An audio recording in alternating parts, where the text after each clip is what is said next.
Rawteur. Season 4, episode 1 of From ends with Sophia confiding in the pastor both the ability to shapeshift from the man in yellow to her current appearance as Sophia, as well as her agenda for the residents of Fromville.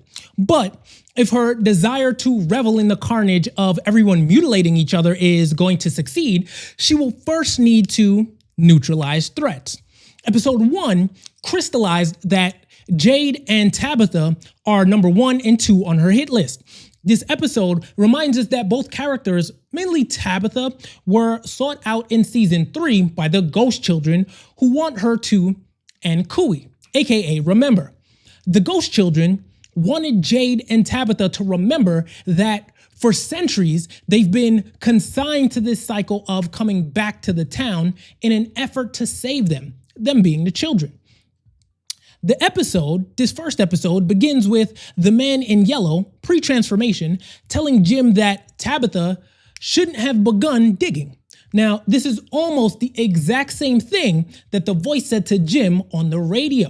If you remember, way back in season 1, while Tabitha was digging under the house because she became obsessed with finding out where the town's electricity comes from, Jade and Jim built a radio tower to contact the outside world.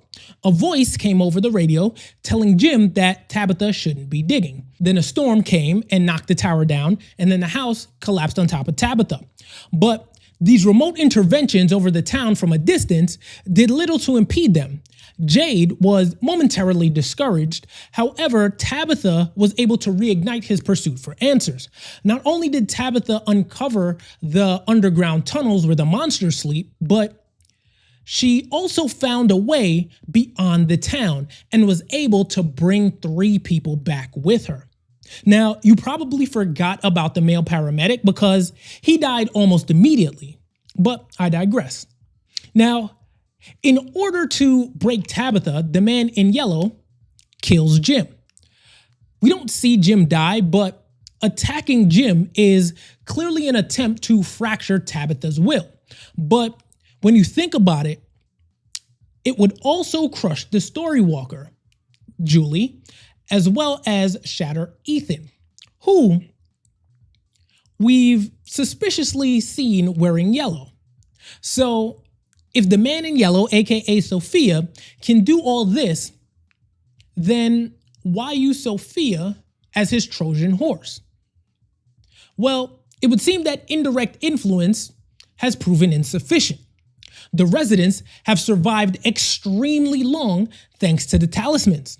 The town has grown to 47, according to Kenny's count, and despite the attempts to manipulate people, the only resident to kill others was Sarah, and she got stopped pretty quick. I mean, 4 is a lot, but it should have been way worse. So with this plan, Sophia allowed the man in yellow to be invited in. So much so that she's even able to touch the talisman. So therefore, we see the strategy is already paying dividends. Although Sarah is seemingly back in her right mind as of right now, she did pluck out Elgin's eyes. And then Boyd also participated in Elgin's torture. I mean, the paramedic went so far as to tell Boyd to his face that the residents of Fromville have become the monsters. And we also can't forget that their food is rotting. So we know that desperation is escalating rapidly, and Sophia now being in the town will multiply that rate. We also see that Boyd appears to be contemplating surrender, hence counting bullets. That's what he meant by the only choice they may have left at some point is how they leave the town. You know, self-deletion. Boyd is exactly the kind of person the man in yellow needs to break if he wants the town to tear itself apart. Boyd is the center. He is the one people look to when things get bad. So if Boyd starts thinking that death is the only way out, then Sophia doesn't need to eliminate everyone herself. She just needs to push the people holding the town together past their limit. That's also why I think Julie is another target. During their brief interaction, the man in yellow questions where or maybe when Julie came from this time. That line shows that he recognizes Julie's ability.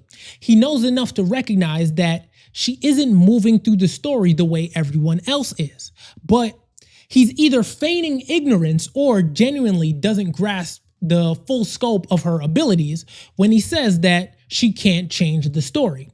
Because Julie has already intervened in the story. We've seen it. Boyd would have died in the well if Julie hadn't thrown him the rope. And if Boyd dies there in the well, then he never gets the worms from Martin. And if he never gets the worms from Martin, then Smiley never dies.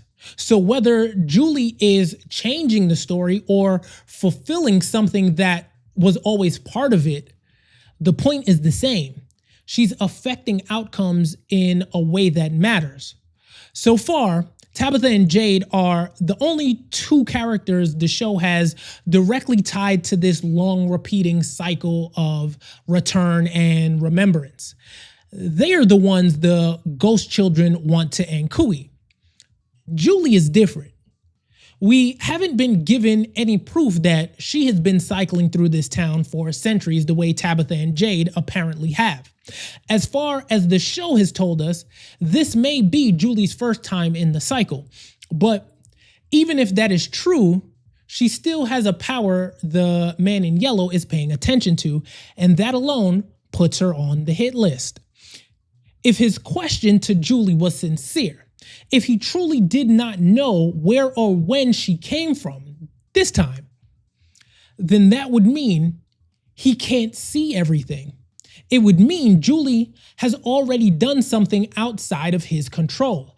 And if that's true, then she isn't just a witness to the story. She's a problem for him. And Ethan may be too, though in a different way. The story keeps putting Ethan in yellow, and that feels deliberate. Now, I'm not saying Ethan is literally the man in yellow or will become him, but I do think the color matters. See, Ethan understands the rules of the story better than most of the adults around him. The man in yellow seems to operate above those rules, or at least with a wider view of them. That doesn't make them the same, though, but it does put them in the same narrative orbit in ways the show hasn't fully yet explained. And then there's the Bible. That detail might seem small, but it matters because it joins a larger pattern. Remember, Father Khatri once said there were no Bibles in town. Now suddenly there is one. And Sophia brought it in, deliberately. Whether that turns out to be symbolic, strategic, or I don't know, something more literal, it tells us the same thing the rest of the episode tells us. The town's certainties may be unraveling and the rules are destabilizing. So the real danger going forward isn't just that the man in yellow can shapeshift. It's that he now has a way to move inside the town, target specific people closest to the truth, pressure people holding everyone together, and exploit the cracks that were already starting to form. Tabitha and Jade look like the first true threats to his reign, his power. Boyd looks like the emotional collapse target. Julie may be a wild card that he can't fully track yet. And Ethan may understand more than anyone realizes. Sophia is not just the twist. Sophia is the method. Jim, or what appears to be Jim, tells Ethan that he needs to find the lake. So, my first question, I'm sure yours was as well, was, what is the Lake of Tears? What we know for certain is that the Lake of Tears was first mentioned in season 1, episode 2. Ethan's leg is impaled, so Ethan, Boyd, Christy, and Jim are trapped in the RV overnight. And when Ethan regains consciousness, he tells Jim that he saw the Lake of Tears in Victor's drawings. He also mentions a spider descending from the ceiling and scaring everyone. There are two important clues here. First, Victor, once again, knows more than he's been revealing. This has been consistent since season 1. Every major piece of information about this place has, in some way, trace back to Victor's drawings, which means whatever the Lake of Tears is, it's not new. It's something that's been a part of this place for a long time. Second, Ethan says the spider came down from the ceiling.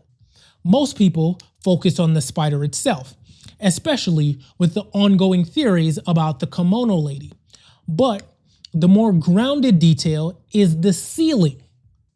That suggests the Lake of Tears isn't out in the open. It's likely underground, within a cave system, or beneath the town entirely. And if that's true, then this changes how we should be thinking about Fromville, because it wouldn't just be a contained environment on the surface. It would mean there's an entire second layer to this place that no one has fully explored yet. Now, of course, we know about the tunnels, but so far that's just one small sector of what this larger underground place could be. While looking into this, I came across a book called Rawteur Quest, and this is something a lot of people connected back in season 1. In that story, the land is controlled by an oppressive shadow lord, and in order to free the land, stones tied to the Lake of Tears have to be recovered. Now, I'm not saying From is directly adapting that story, but structurally, it seems in line. Right? A controlled land, a central location tied to power, and a potential quest that requires specific pieces to break the system. If that parallel holds true, then the Lake of Tears isn't just a random place, it's part of a larger mechanism. And Ethan, being the one who keeps receiving these visions, may not just be a victim of this place. He may be the one meant to navigate it. So with Victor's dad now convincing him to help Ethan, it looks like we're finally moving towards that direction. Not just surviving the town, but actively searching for something that might break it. Meanwhile, Sophia is already demonstrating how easily she can manipulate people, specifically Kenny. I mean, she lures him outside at night, pretends to cry, and he immediately consoles her. Then he tells her exactly what she needs to hear, which is that Boyd holds the town together. And of course, that's not random, that's information gathering. And when Jim is discovered, Kenny doesn't even want to let Sarah take Sophia to get a new pair of glasses. He hesitates, like he already feels responsible for protecting her. Then there's the moment with the ballerina music box. And more importantly, how Sophia looked at Acosta after Acosta told Sarah not to speak to her because they weren't friends. Right after that, Acosta snaps and steals the ambulance. Now, I'm not saying Sophia caused that directly, but what is clear is that she's identifying emotional pressure points and instabilities within the group. She's watching who breaks, who reacts, and who can be influenced. And that raises a bigger question. Is Kenny next on the chopping block? Boyd, on the other hand, is continuing to spiral. He outright threatens Elgin, and that's a major shift for him and his character, because the last time we saw the box used, which is what he's threatening to do to Elgin if the events of his torture gets out, the last time we saw the box used, it was meant to represent order and consequence. Now Boyd is treating it like a tool that he can use when he feels pushed. And that's a real change. Boyd used to be the person holding the town together, as Kenny reminded us recently. But the more pressure he's under, the more he's starting to justify crossing lines. And if he reaches a point where he's willing to use the box again without hesitation, then the town doesn't need to break him anymore. It's already reshaped who he is, as Acosta accused him of. Now, after Jim's body is found in the barn, Julie asks Randall to help her change the story. So they go back to the ruins, and she gives him some instructions about what to do when certain things happen. And Julie is able to go back to season 2, episode 9. She sees Jim and she calls him. She says, Dad. And her plan at that time seems clear. Warn him about how he dies so he can avoid it. So she calls out to him and it appears, you see him look, I'll put the picture up, and it's almost as if he's reacting to her calling, and you kind of get that moment like, oh snap. But when you actually go back to season 2, episode 9, and you look at that scene, what you actually see is that Jim isn't reacting to her voice. Jim is reacting to the music box playing, right? So even though Julie is there, even though she's trying to intervene, nothing actually changes. And that's kind of key to what the man in yellow said, and Ethan echoed, is that she can't really change the story. Whatever happened has already happened. So it's almost as if she's just playing her part, right? Whatever's going to happen is happening, and she's just part of that story. She's not actually changing anything, if that makes sense. Therefore, if Julie can go back but can't alter what happens, then time and from may not be flexible. It may be fixed, which would mean everything we're watching isn't unfolding in real time. It's part of a loop or a structure that's already been set. The theme of this episode, and possibly the entire season, is knowledge comes at a cost. Those words are painted on the wall, and we're already seeing the effect of that. Tabitha is completely broken. Ethan blames her for Jim's death, and then she tells Jade it should have been him instead. And what I found interesting is how the roles have reversed. Jade at one point was broken and didn't care, and eventually became obsessed with finding answers, pushing further no matter the consequences. Now Tabitha has reached a similar point, but she's collapsing under the pressures of that. And now she's broken and almost feels like, or is presenting the position that she doesn't care anymore, which means that Jade is now in the position of having to pull Tabitha back in to becoming obsessed with finding answers. At the same time, Jade has no choice but to tell Boyd everything he's uncovered so far about the children and Cooey, and the idea that himself and Tabitha have been revisiting this place for centuries. And Boyd's response is just as important, because he reveals that, or reminds us that a character in a previous season had a theory that the town pushes back when the residents push too hard. So now you have two competing forces: the need to understand what's happening and the risk that understanding it might make things worse. Victor says as much, right? When he's in the barn and he's talking to his dad and he's like, the town, it takes everything good. You should never have come here. That's what he's echoing as well. Like, the more we push, the more things get worse, the more I lose people. And that's what he's afraid of. Every character is being pushed closer to a breaking point.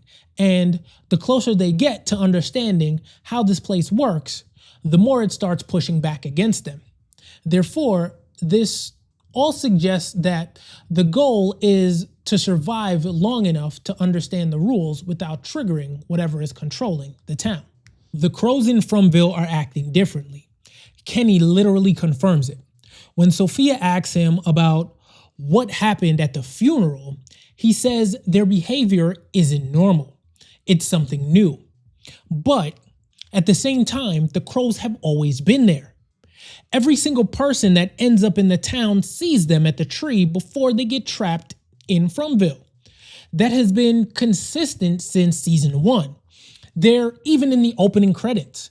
They're constantly flying over the town. The show keeps putting them in front of us, but it is never fully explained what their role are.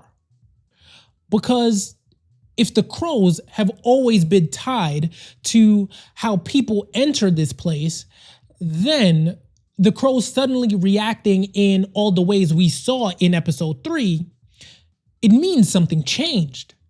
And I'm not saying I know exactly what the crows are exactly. I mean, I don't. The show hasn't given us enough yet, but I do think the pattern is getting harder to ignore.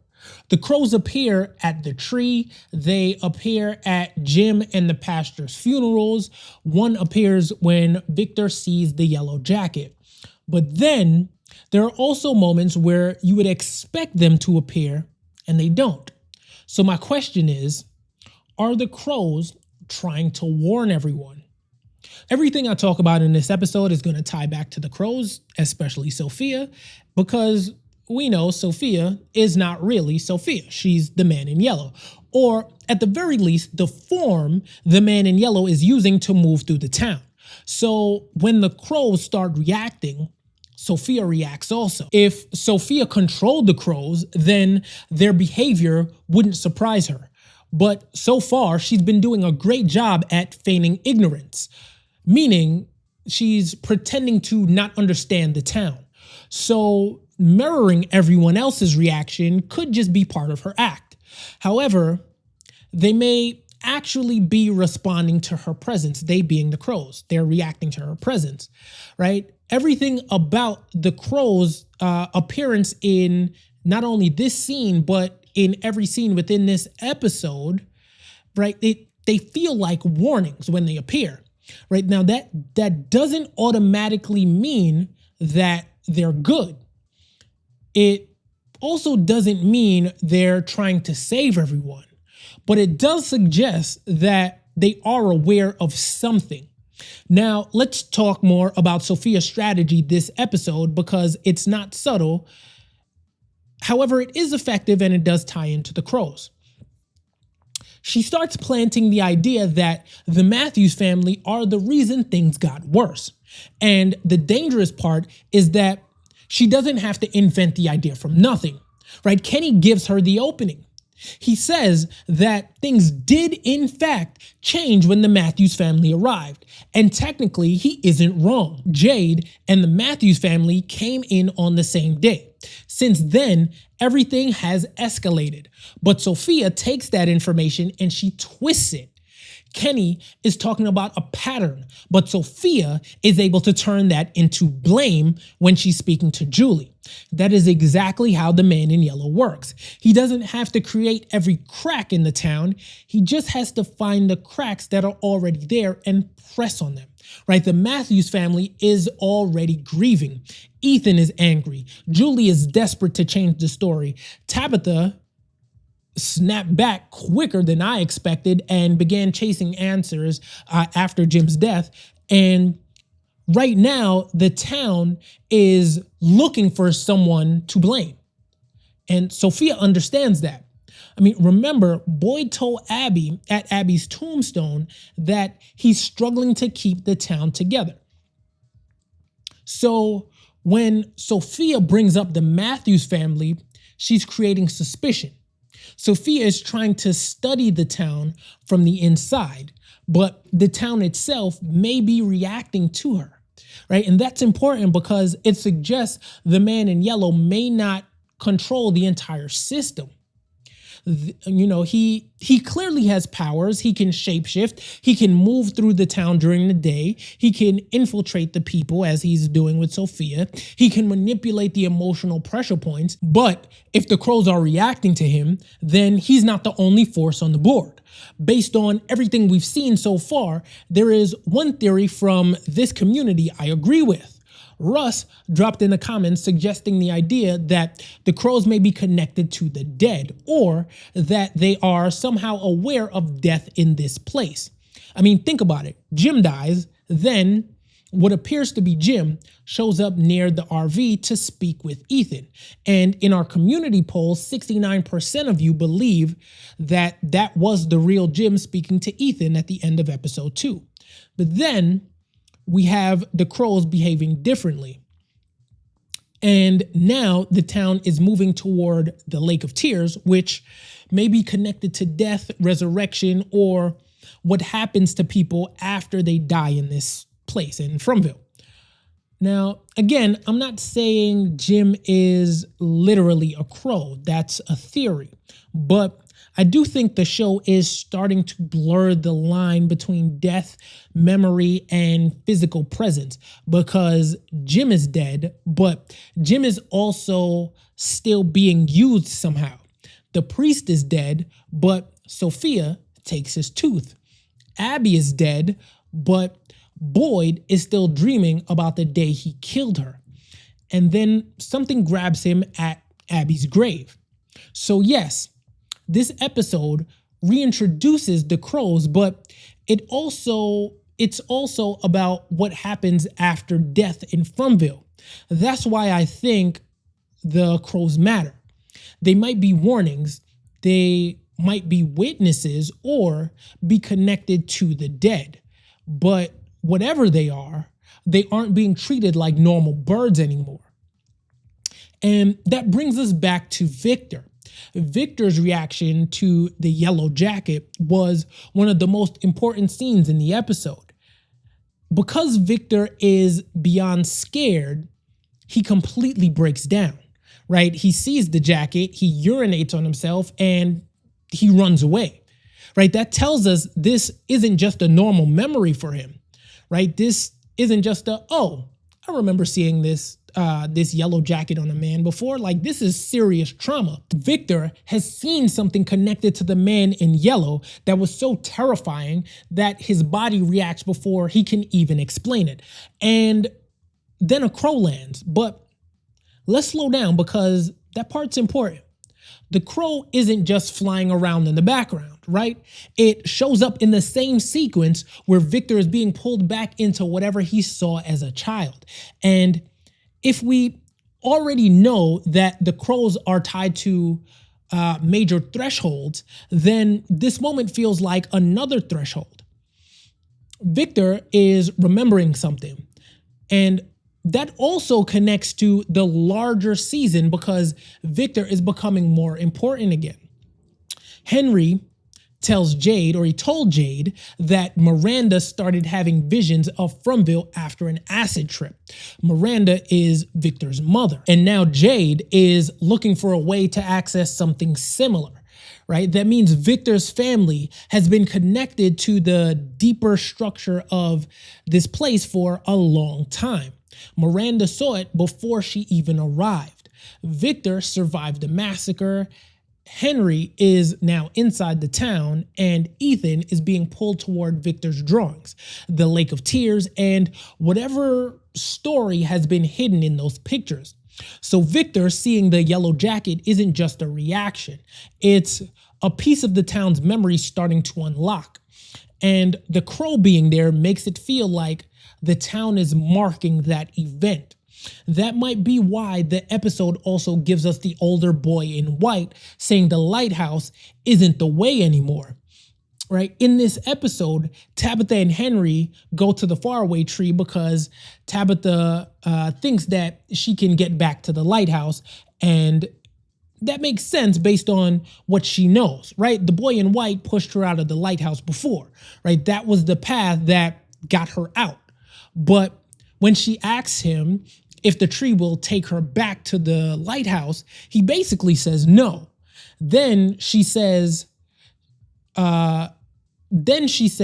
she thought he said that was the only way. Like, before he pushed her, he was like, this is the only way. And then he pushed her out the window, right? Now, for me, that was a mic drop line that easily could have been overlooked, because it tells us that the rules have changed. The lighthouse was the way, but it's not the way anymore, right? The crows behaved one way before, they're behaving differently now. The town had no Bible before, now Sophia brings one in. The monsters were mostly the night threat before, now the man in yellow is walking around during the day and, by a Sophia, and dreams are starting to affect people, right? Everything that felt fixed or static is starting to move. And that's why this episode matters more than it might seem on the surface. A lot of people are going to call this a setup episode or filler, and I get it. There's no massive answer in this episode. There's no clean reveal at the end, kind of like they've done before. Boyd gets grabbed at Abby's grave, but we don't actually know what grabbed him or if Boyd hallucinated. But the episode isn't really built around one cliffhanger like the others. It's built around changes in behavior. Now, besides the crows and the boy in white, Sophia is inside the town using the face of a victim, we'll get back to that, while moving like an infiltrator. Victor is remembering something. Julie is no longer just traumatized by the music box. Instead, she is actively trying to learn how to control story walking. Fatima is making a dirt mound in Colony House with Elgin's help, and we have no idea what or why they're doing it. Acosta, who was spiraling, is now being given a task by Boyd that may lead her towards something important. So no, this episode isn't about one big answer. It's about the town shifting. Boyd's storyline is probably the clearest emotional version of that, right? The episode opens with Boyd dreaming about the day he killed his wife, Abby. And that's important because Boyd has been carrying that wound since the show began, right? Abby was the first major sign that Fromville can make someone believe death is mercy, right? If you remember, she thought killing people would wake them up. And Boyd had to stop her by taking her out. And now, after everything Boyd has done to survive, the town is dragging him back to that moment. And I don't think that's random, right? Boyd has been crossing a lot of lines lately. He's threatened Elgin. He also participated in Elgin's torture, all while trying to keep the town together. But he's also becoming more willing to do ugly things in the name of survival. So bringing Abby back into his mind is the perfect pressure point, because Abby represents the question Boyd is afraid to answer. And that is, at what point does survival become something else? Now that also connects to Acosta, right? Acosta wants to end her life. And of course, Boyd sees that, and instead of giving her the bullet or some grand speech, he gives her a job, right? The town has been filled with objects since the beginning, right? Personal items, leftovers, things that belong to people who died. Every season has drawn attention to objects, right? Victor's drawings, the yellow jacket, this particular episode, the priest's tooth, there was the Bible, the talismans, right? Objects inside of the caves, right? All of the different stuff in storage. We saw the music box in the storage in the diner. Although Boyd basically says that all of the stuff in that room are the things that they believed was or things that they believed were useless, right? They kept all the useful stuff in the diner storage, right? That could mean that Acosta might not just be doing busy work. She might actually find something. And if Sophia really is connected to a previous cycle, or if the man in yellow can only take certain forms based on people who have been in the town before, then an old photograph, an old ID, or some forgotten belonging could expose her. And that's why Boyd giving Acosta a task feels small, but it may not be small in the end. Boyd thinks he's just keeping her alive, but he may have accidentally put her on the path to finding something the town buried a long time ago. Meanwhile, Julie is trying to understand story walking, right? She wants to go back to the collapsed house to find Ethan's book because she thinks it might help her understand how to control what is happening to her. So, of course, Randall offers to go in for her, and that's another interesting shift. Meanwhile, Julie is trying to understand story walking, right? She wants to go back to the collapsed house to find Ethan's book because she thinks it might help her understand how to control what is happening to her. So, of course, Randall offers to go in for her, and that's another interesting shift. Randall started as one of the most unstable people in the town at the beginning of season 2, right? He was hostile, paranoid, and difficult to trust. I mean, I believe all of us wanted him to get out of here, right? We wanted to see his death more than anyone, right? But now he's becoming seemingly a love interest for Julie. And that's critical because Julie's ability is dangerous. She doesn't just have visions. She can enter moments in the story. She can move through time in a way that the town hasn't fully explained yet. And Randall might have to sacrifice himself to protect her. But I digress. But episode 2 suggested that even when Julie goes back, she may not be able to change what happened. I mean, she tried to warn Jim, but when you line up the original scene, Jim wasn't reacting to her. He was reacting to the music box.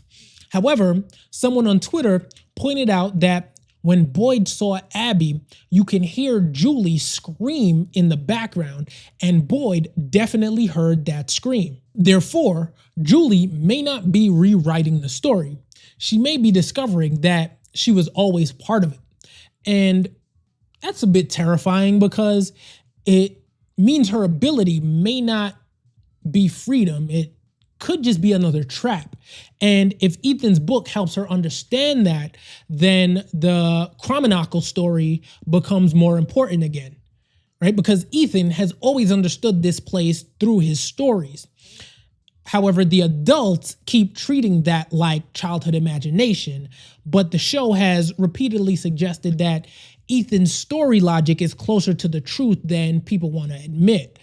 And that's why the Lake of Tears, Victor's drawings, and Julie looking for the book are important, because the way out may not be a map in the normal sense. It may be a story structure. And if that's true, then the crows might be part of that structure also, right? They show up at the tree, which is the beginning of the story for everyone who enters the town. They show up at death moments, or at least moments where death is being processed. They show up when Victor is confronted with the man in yellow's clothing. They may not be giving instructions, but they may be marking chapters.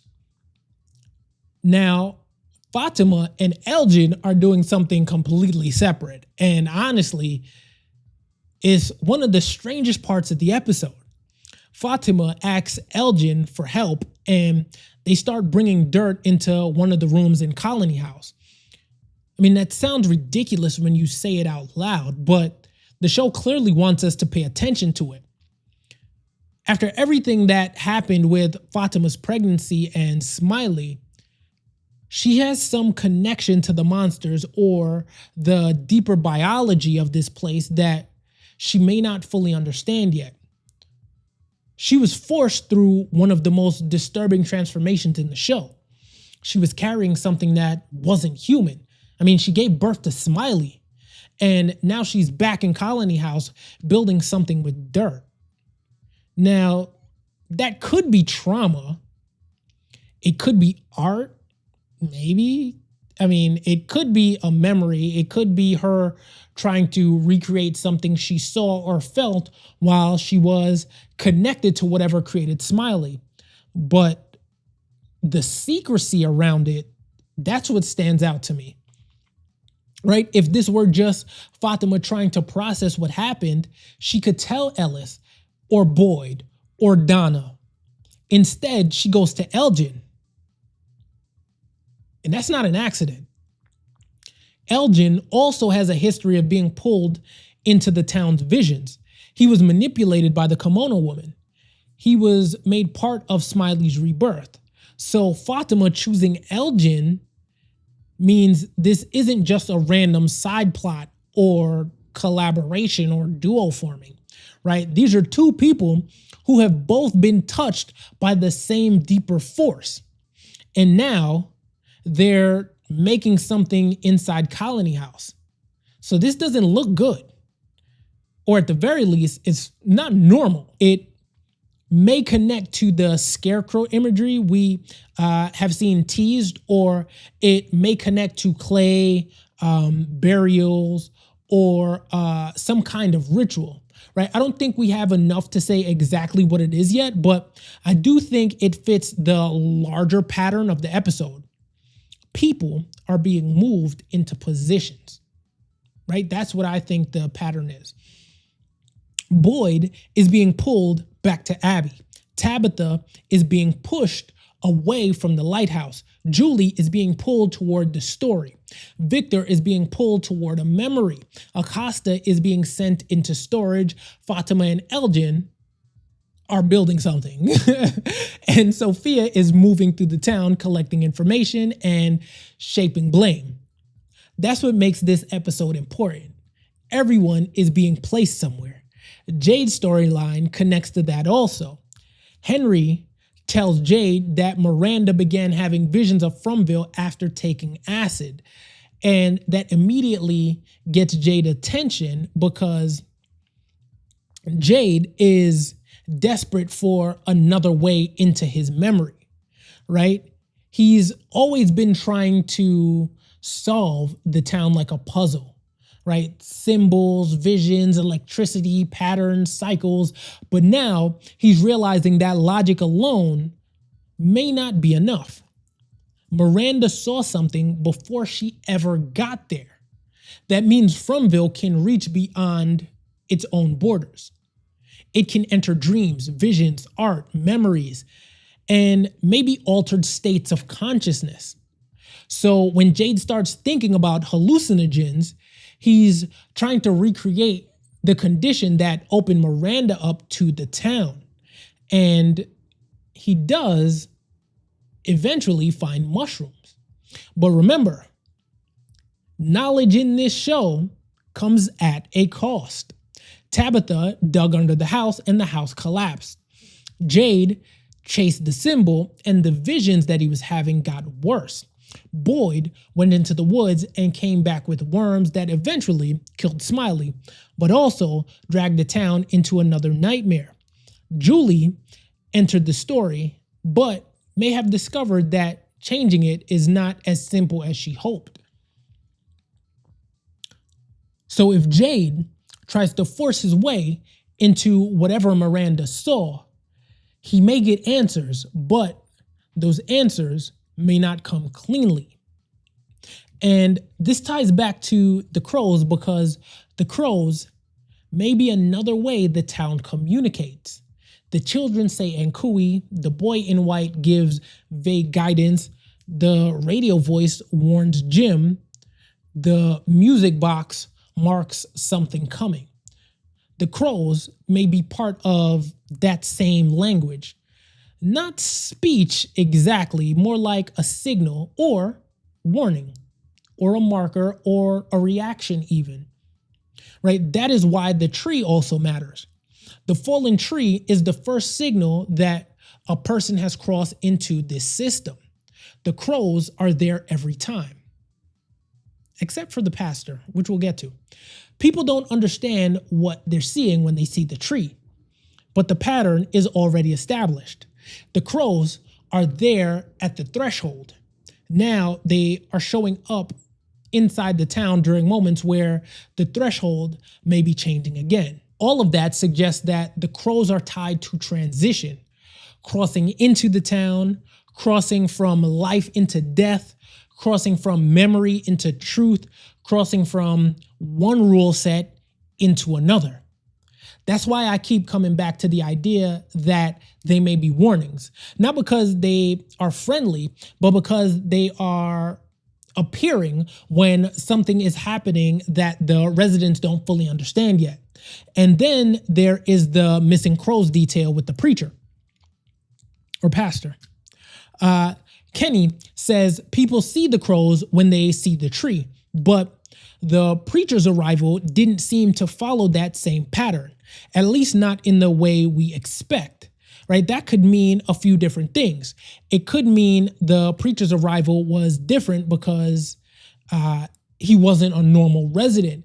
It could mean he was brought in for a specific purpose. It could mean Sophia or the man in yellow had already interfered with his entry into the town prior to him coming into contact with the tree, right? Or it could mean the crows only appear when the town wants the arrival to be marked, right?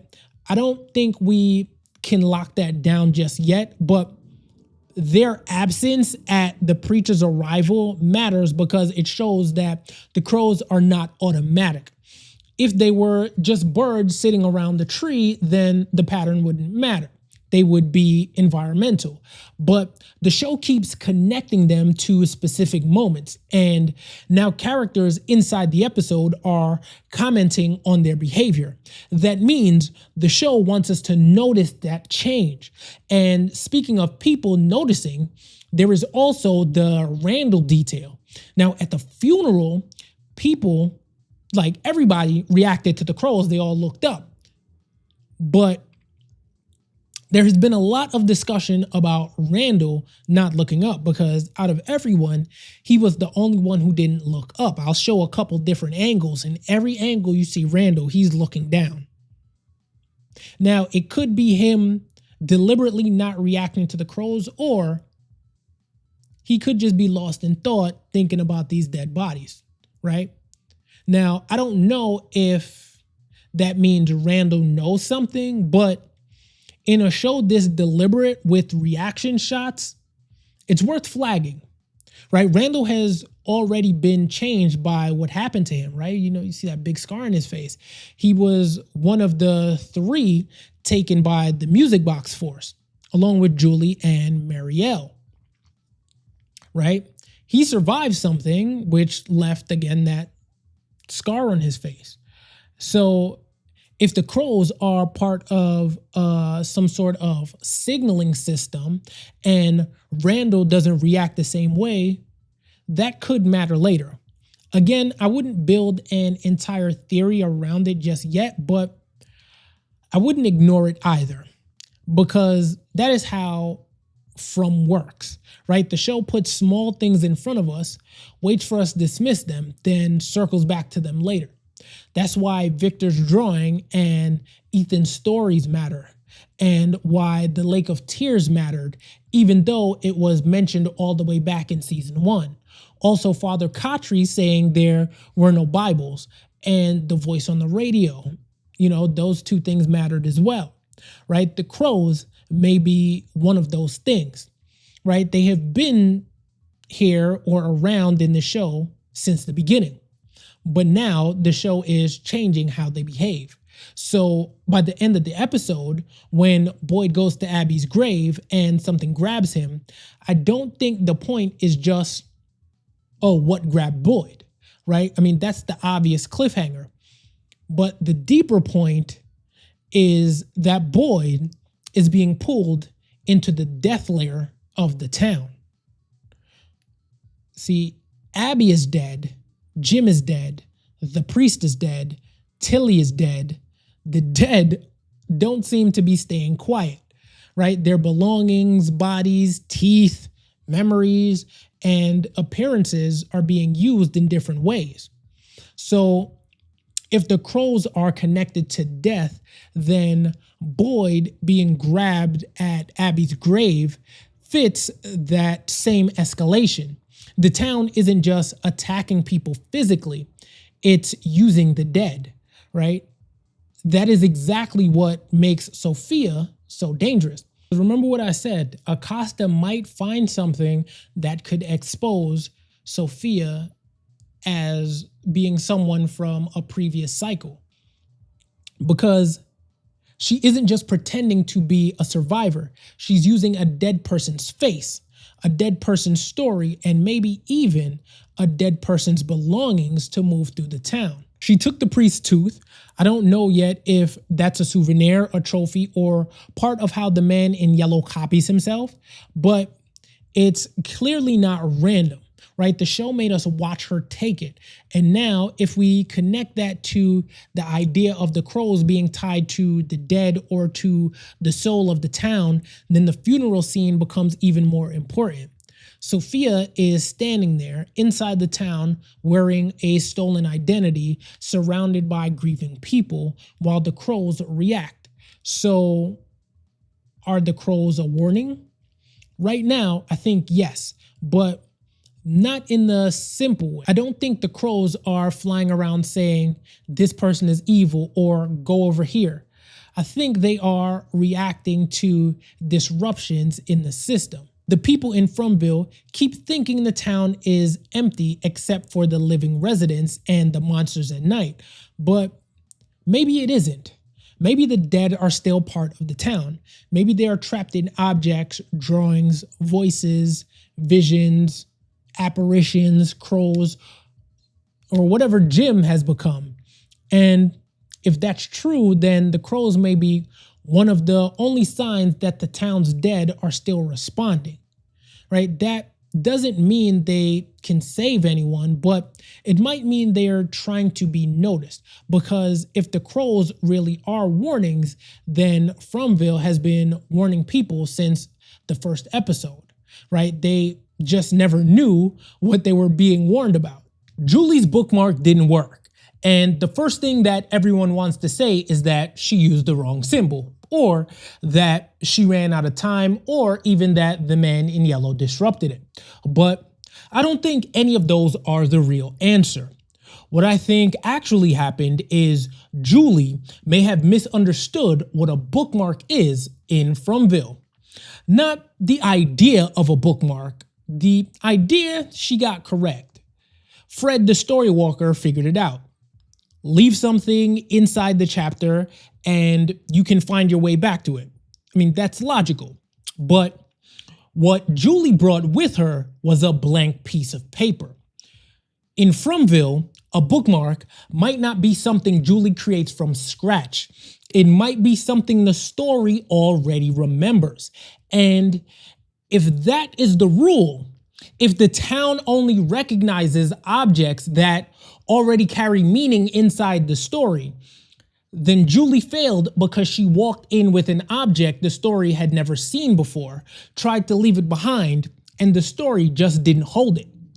The episode gives us more evidence for that than people are giving it credit for. I mean, start with what Julie actually reads. Randall finds a character in the Grand Gulagog book called Fred the Storywalker. Fred is a distant cousin of the Grand Gulagog, an elevator repairman who spends his weekends story walking through adventures. And the specific thing the book says is that Fred discovered he could leave a bookmark somewhere inside the story and then use that bookmark to choose which chapter he wanted to revisit. Now, Julie hears that and immediately starts connecting it to herself. So when she reads about the bookmark, it feels like she just found the rule she's been missing, a way to control where she lands instead of being pulled somewhere randomly. Therefore, her plan is simple. She takes a blank piece of paper with her. Wherever she ends up, she draws the symbol on the paper and leaves it there. The theory is that if the bookmark exists inside that chapter of the story, then when she returns to the present, the same symbol should appear on the paper in her pocket. Proof that it worked. Proof that she can actually go back to that moment, to that chapter. The problem is that Julie may have understood the idea of a bookmark without actually understanding what makes something a bookmark in Fromville specifically. And that distinction is everything. So Julie story walks. She ends up at the massacre the same day Victor saw the boy in white for the first time. Also the same day the previous cycle ended. And it's also the last day that Miranda was alive. Now, Julie doesn't arrive safely. Unlike the last time, she's not in some secluded area, right? Where it's a controlled location where she can kind of look around, right? She lands in the middle of everything, and the man in yellow is right there, crouched over a body, eating someone's liver. So almost like he has a spidey sense. People are starting to connect him to the spider at the Lake of Tears, but I digress. He senses something. He looks up and he sees her. And immediately she panics, grabs the paper, draws her symbol, drops it on the floor, and Randall pulls her out just in time. Now, when she checks the paper afterward, there is no symbol, right? The bookmark didn't transfer.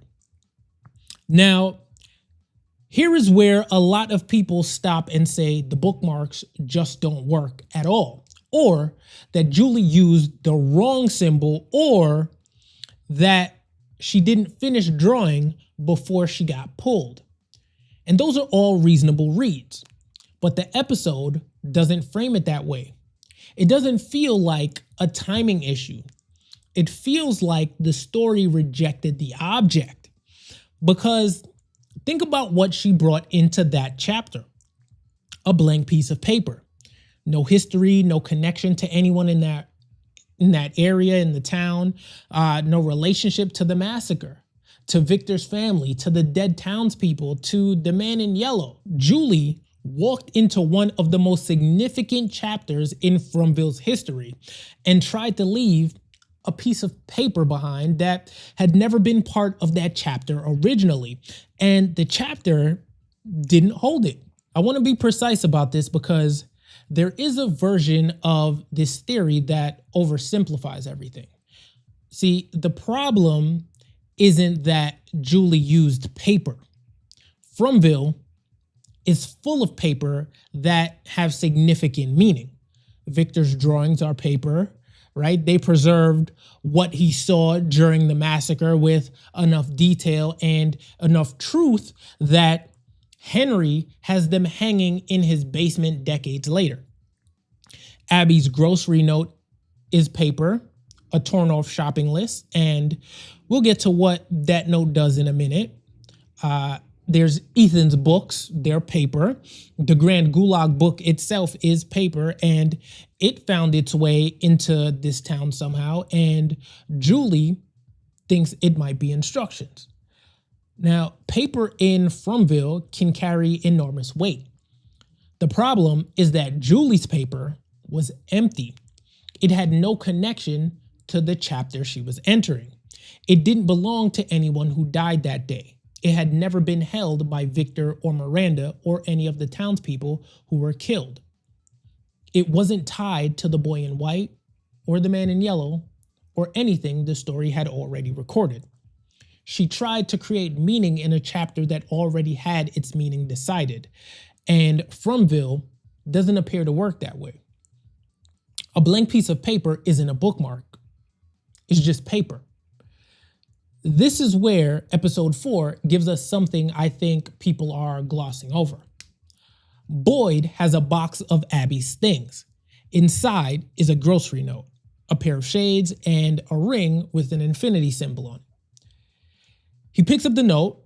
It's handwritten. It says something like, hey, Mr. Fish and Loaves, can you pick up some bread, eggs, milk, and peanut butter on your way home, etc., etc. Signed, Abby. The second he touches that note, he has a flashback. And this isn't a vague memory. A specific, sharp memory connected directly to what Abby wrote on that note. That is an object pulling someone back into a chapter of their own story. The note carries Abby's handwriting, her voice, a specific day, a specific feeling. Boyd picks it up and the memory comes back. The note acts like an anchor because it's already It already belongs to the memory it is pulling him toward. Now look at the ring. What happens with Boyd's ring in this episode is deliberately ambiguous, and I want to try to stay inside what the episode actually shows rather than overclaiming. After speaking with Fatima about her plan to build a golem, a ring drops near Boyd. He recognizes it as Abby's ring, so he rushes back to his room, places the ring on the desk, opens the box, digs through it, and finds the ring inside of the box. Then he goes to look at the ring on the desk, but that ring is gone. Now, Jade never sees any of this. Nobody else confirms it. So we don't know if Boyd is hallucinating, if the town is manipulating him, or if the ring physically appeared from somewhere else. What we do know is what the ring is. It's Abby's ring. It's connected to Boyd's marriage, to Abby's death, to the day he killed her, to what is probably his deepest and most unresolved guilt in this entire show. And the episode makes that ring behave impossibly. Don't take this further than the evidence allows. This moment, that is. The show isn't confirming the ring is Julie's answer, but it is showing us an object that belongs completely to a specific chapter of this story, a chapter of trauma, death, and loss, behaving in a way that ordinary objects don't behave. Now that matters for the bookmark question, because if Abby's note pulls Boyd into a memory and Abby's ring behaves impossibly, that is the show telling us something about what kind of objects have weight in Fromville. And the objects that have weight aren't blank. They're full. Now pull back for a second and look at the pattern. From keeps returning to objects as if they are containers, not decorations or props, containers. Victor's drawings aren't just pictures. They preserved what he witnessed at the massacre in enough detail that Henry recognizes paintings he had been looking at in his house for years. Because the drawings are accurate, they're memories that have been made physical. The yellow suit isn't just clothing. When Victor sees it, he breaks down completely. The suit carries the massacre the same way Abby's note carried Boyd's grief. The priest's tooth, Sophia took it. The show made us watch her take it. We don't know yet whether it's a trophy, a souvenir, or something the man in yellow needs to copy people's identities. But the show doesn't make us watch her take it unless that matters.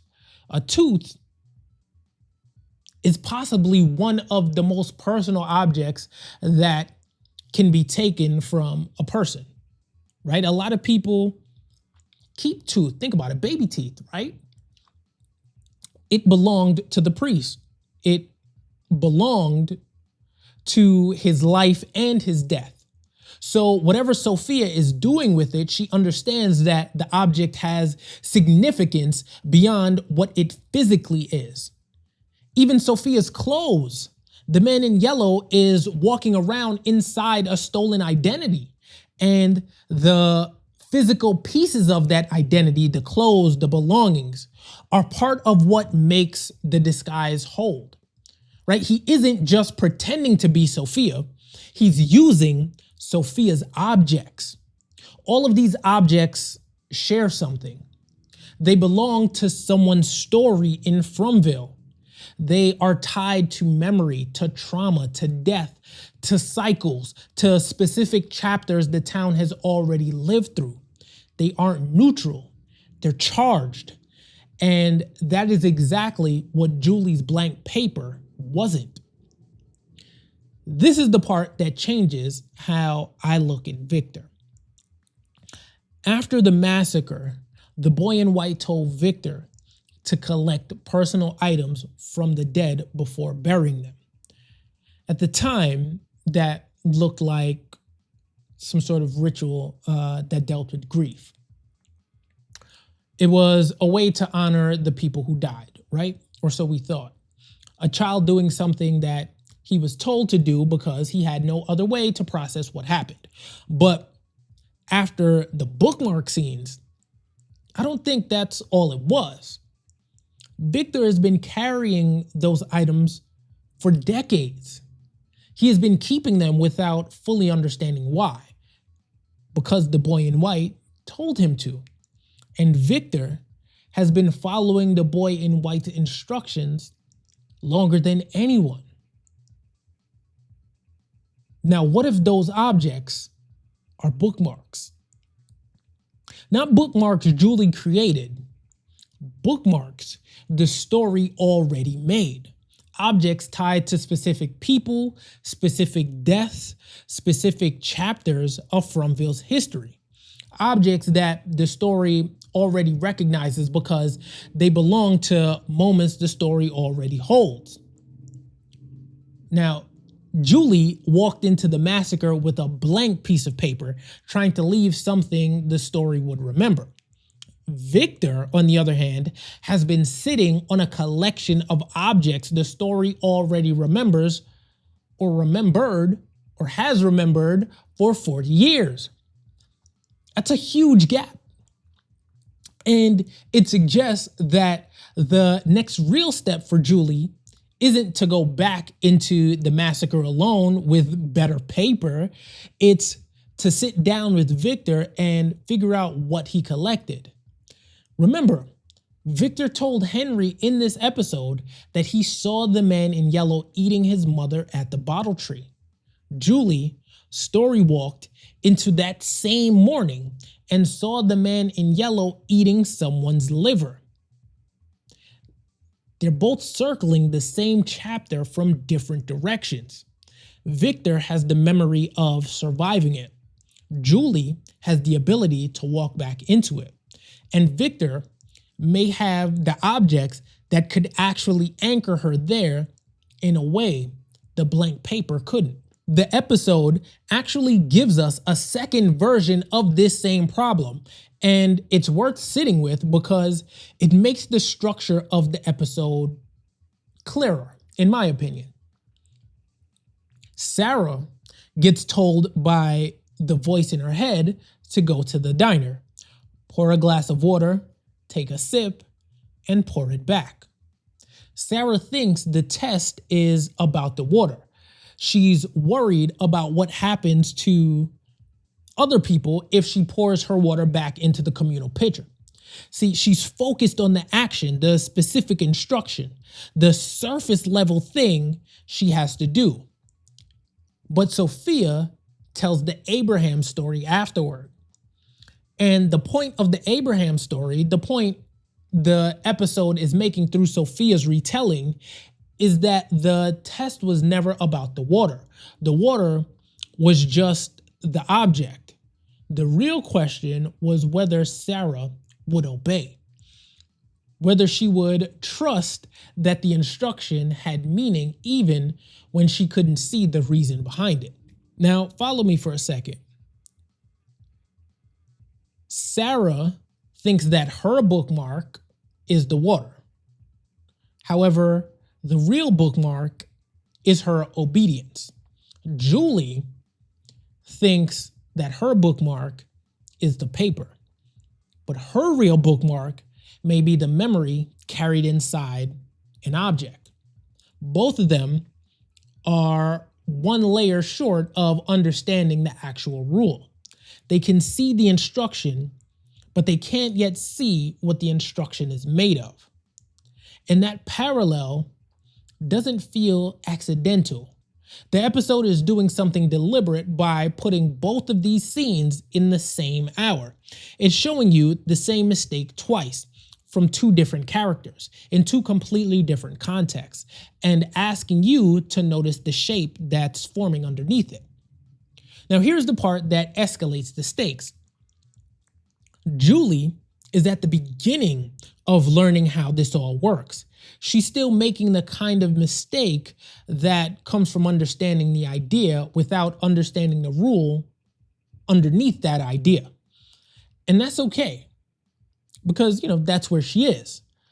But the man in yellow isn't at the beginning. He doesn't appear to be experimenting with this.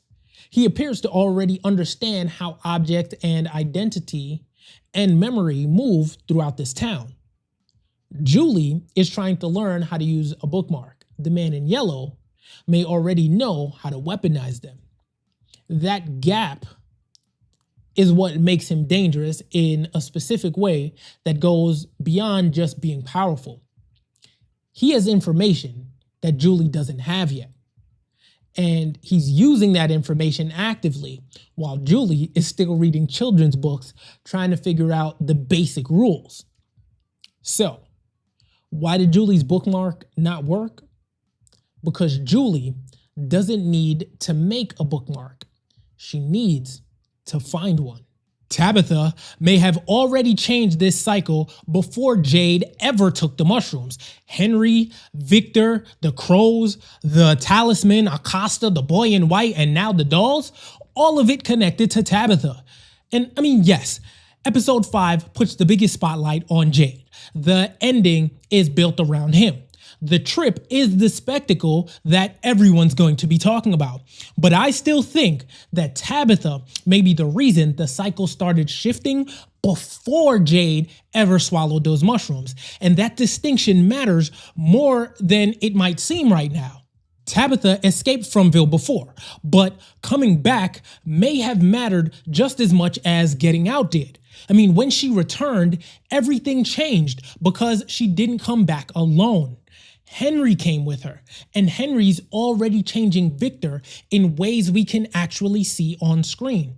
Acosta wasn't part of the town before. She's only here because Tabitha found a way out and then found a way back in.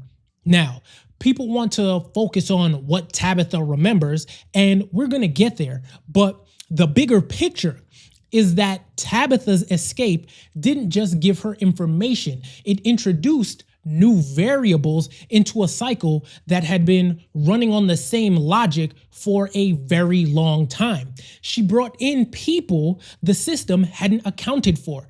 And in Fromville, where every single piece seems to have a predetermined role, someone who doesn't fit the pattern may be the only thing that can actually change it. And that's the foundation. Everything else builds from that. Let's start with the most concrete example, because this one you can trace step by step. Henry is changing what Victor does, who Victor is. Before Henry arrived in Fromville, Victor had decades worth of drawings, memories, objects, and fragments of the past sitting inside his own archival system, right? He drew things because he was afraid he'd forget them.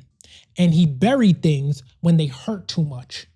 And most of what he held stayed locked inside him, his mind, because nobody else could get close enough to pull it out.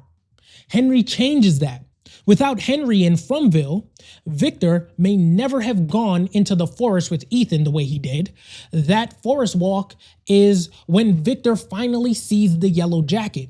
And seeing the yellow jacket is the thing that triggers Victor's memory that the man in yellow is back. Now think about who else knows about the man in yellow. Julie. Julie is off on her own side quest somewhere trying to get her dad back. She doesn't yet understand the role the man in yellow plays, so I can't hold it against her. But realistically, the information about the man in yellow being back really exists only to Victor. Thankfully, Henry got Victor to go into that forest. And then after that, Victor digs up the drawings of what happened to Miranda. Those drawings stopped being just memories at that moment. They became evidence. And by episode 5, Victor and his dad are no longer the only people holding them, because Victor shows Kenny the picture of the man in yellow eating Miranda. At no other point in the show does anybody have any idea about this dude, right? That's one of the clearest examples of this cycle changing that this season has given us. Victor survived the last massacre. We know that. He's been the living archive of Fromville since childhood, but survival alone didn't break anything because the information stayed buried inside of him. He knew things nobody else could use because he couldn't give them access. Henry's arrival forces that archive open. And now Kenny knows something Victor may have carried alone for 40 years. There's something worth sitting with here about what knowledge actually does in this town. The show keeps putting information in people's hands and then watching them fail to use it in time. Victor had the drawings, he had the memories, the objects, but none of it circulated. Until now, the cycle doesn't break when someone knows the truth. That's what's different right now. And the crows may actually be confirming it. I mean, if you watched episode 3, you already know the crows have been behaving differently. And you already know they've been tied to arrivals at the fallen tree since season 1. So I'll skip the recap. The part that matters here is that Sophia and the pastor arrived without the normal crow pattern. There were no crows on the fallen tree when they arrived. And if the crows are reacting to something different in the town, their absence at that specific arrival may be one more sign that whatever changed after Tabitha left and came back is changing how things not only act within the confines of the town, but how people arrive into the town in the first place. And the same thing's happening with the talismans. And this is one of the most underrated threads in episode 5, if you ask me. The talismans have always been the clearest rule in Fromville. You put one up, you stay inside, and the monsters can't come in. That rule has held since season 1. It's the baseline. It's the thing that keeps people alive at night. Episode 5 puts pressure on that from 2 different directions at the same time. Now, if you remember earlier this season, Sophia can touch a talisman. She picks one up and nothing happens. That already separated her from every other threat this town has produced because the talismans have always acted as a hard line between the residents and whatever the night brings, right? The connection to the dolls is that neither of them are stopped by it.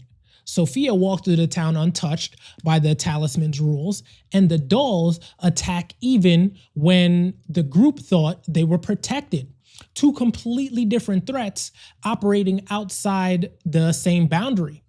And Tabitha's the one who knows why the dolls can cross said boundary, right? She doesn't figure that out during the attack while it's happening. Like, she doesn't like go, oh, maybe I can do, you know what I mean? She's not figuring it out. She's remembering it. The information surfaces from something she lived through in a previous cycle. And she's right. The talismans didn't keep the dolls out. So the oldest safety rule in Fromville is being challenged from both ends. And Tabitha is the person standing in the middle with possible knowledge of why they can operate outside of the boundaries, right? That's not an accident in how this episode is constructed. The show is collapsing the one thing residents thought they could rely on, and Tabitha is the reason anyone survives that collapse in this episode, right? Now, let's slow down for a second, because what the dolls reveal about how this place actually works is bigger than just a new monster of the week, right? Tabitha remembers during the attack that these dolls used to belong to her. They were regular dolls at one point, child size, nothing threatening, but a man in her settlement was afraid of them. Why, we don't know yet. Hopefully we get some answers, because that was pretty random, but I digress, right? So these dolls give him nightmares. And he threw them into the lake because, again, they gave him nightmares. And when he died, his nightmares came out of the lake. Those nightmares being the doll, right? And that's the reveal the show has been building toward without fully naming it, right? Fromville doesn't just trap people, it absorbs what they feel: fear, grief, hope, right? The town takes those things and gives them a physical form. Look at Nathan. Nathan's fear of cicadas became the music box nightmare that spread through the town. You remember that? Elgin's water dream. It left a mark on the real world when he woke up. Then, of course, you got Boyd's nightmare about Abby. And now, Dead Man's fear of ragdolls is walking out of a lake and ripping people's jaws off, right? I mean, this is the system underneath everything. The town isn't just a place. It's a container for whatever people bring into it, and it can make any of that real, which reframes every emotional storyline this season. I mean, Henry drinking and singing to himself isn't just grief. Boyd's guilt about Abby isn't just the backstory. Marielle breaking down, it's not just a character going through something hard, right? We're seeing that in this town, every unresolved feeling is potentially fuel. And Sophia, who is moving through the town specifically to deepen those fractures, understands that in a way the residents don't. The dolls confirm what the show has been hinting at this whole time. Fear doesn't disappear in Fromville. It waits. Now, here's the distinction that I think gets lost when people call this Jade's episode. Jade learned something while on a mushroom trip that turned out never to have physically happened, right? He was sitting inside the office the entire time. Boyd confirmed it. They never left. Everything Jade experienced was in his head. Everything we saw, I guess you could call that a hallucination, right? But that doesn't mean it isn't real or useful. But it is internal, right? It's information Jade now holds that may or may not translate into action correctly. Conversely, Tabitha remembers something during an actual attack and uses it in real time before someone dies, right? When Donna is being strangled, Tabitha doesn't freeze. She doesn't try to reason with the doll or look for an exit to run or anything. She goes right for the totem, not for a branch or anything. She goes right for the totem. She uses it and it works. The doll goes down. That's the first time in this show something that wasn't smiley has been stopped by an action a resident took deliberately. She said she remembered. Right? That's a real world outcome. The totem as a weapon kind of seems to be something the show has been building towards since around season 3. They've been scattered around the settlement, framed as protective objects. Things Jade identified early on as having like a ritualistic purpose. And now we know they actually work against at least one category of creature. Tabitha made that discovery not through a vision or a trip like Jade, but through a memory that surfaced exactly when it needed to, right? That contrast with Jade is intentional, in my opinion. His information came with spiders all over it, remember? And no guarantee it isn't being used to move him into the same trap every previous version of himself fell into. Tabitha's information saved Donna. See, one of those things happened. One of them might be a setup. And the problem is that surviving may have created a new danger because Patty was there. Patty heard Tabitha know things she shouldn't know. She saw Tabitha recognize the dolls, know that the talisman wouldn't keep the doll out, and know how to use the totem. Now, once that story gets back to town, people are going to have questions. And in Fromville, questions about someone knowing too much tend to go in one direction. The residents don't need proof to turn on someone. We've seen that, right? They need fear and a narrative that makes the wrong conclusion feel right. And Sophia's been laying the groundwork for that narrative since she arrived. Now, about the boy in white, I think he may have already confirmed that Tabitha changed the board. Not in episode 5, but back in episode 3. And it connects directly to everything happening now. When Tabitha asked if the tree would take her back to the lighthouse, he says that he didn't think so. And then she reminded him that he said that her falling out of the tower, that was the only way. But he said that was before. See?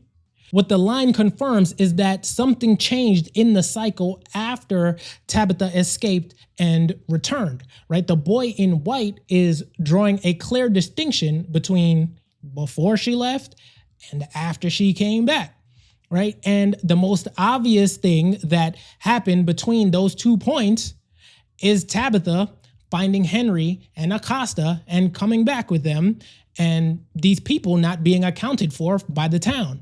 And if the boy in white is acknowledging that the rules have somewhat shifted because of what Tabitha did, that's as close to confirmation as this show ever gives that her return had consequences on the game board itself. Remember, Victor's mother, Miranda, also believed the lighthouse was the way out. That belief is now apparently in question, and Tabitha is the reason why. Now, Acosta isn't in episode 5, and I'm not going to pretend the episode gave us some giant reveal about her, because it didn't. But her placement or lack thereof in this episode still feels like it's important. If we remember, Boyd gave her a task, and that task puts her near old records, stored objects, and the accumulated physical history of Fromville. Of course, the only reason Acosta is in Fromville at all is because of Tabitha's escape. Acosta entered through the chain of events that followed Tabitha getting out. So she's here because of that. So while Sophia moves through the town creating emotional chaos, watching people grieve and fracture and blame each other, Acosta may be in the one position where she's not caught up in any of it. She's looking through things instead of reacting to things. And in this town where the man in yellow operates by exploiting the emotional state of the survivors, aka the residents, right? Someone who's outside that emotional current is potentially dangerous to him. Now, this doesn't mean Acosta will definitely find something, but she is positioned to. And the connection to Sophia's exposure matters because if the man in yellow has taken identities before, if previous cycles left physical evidence of people who've passed through Fromville, an old photograph or some sort of personal belongings from one of those previous cycles, it could create a problem for Sophia. Now, episode 5 reaffirms that Jade lived this before. He sees past versions of himself in front of Colony House. Some of them he recognizes from earlier in the series, and every one of them is dead, not killed by night monsters, instead by the residents, right? His younger self explains it. Once the town figures out who Jade is, and the people understand that the children were calling specifically for him, they end up blaming him.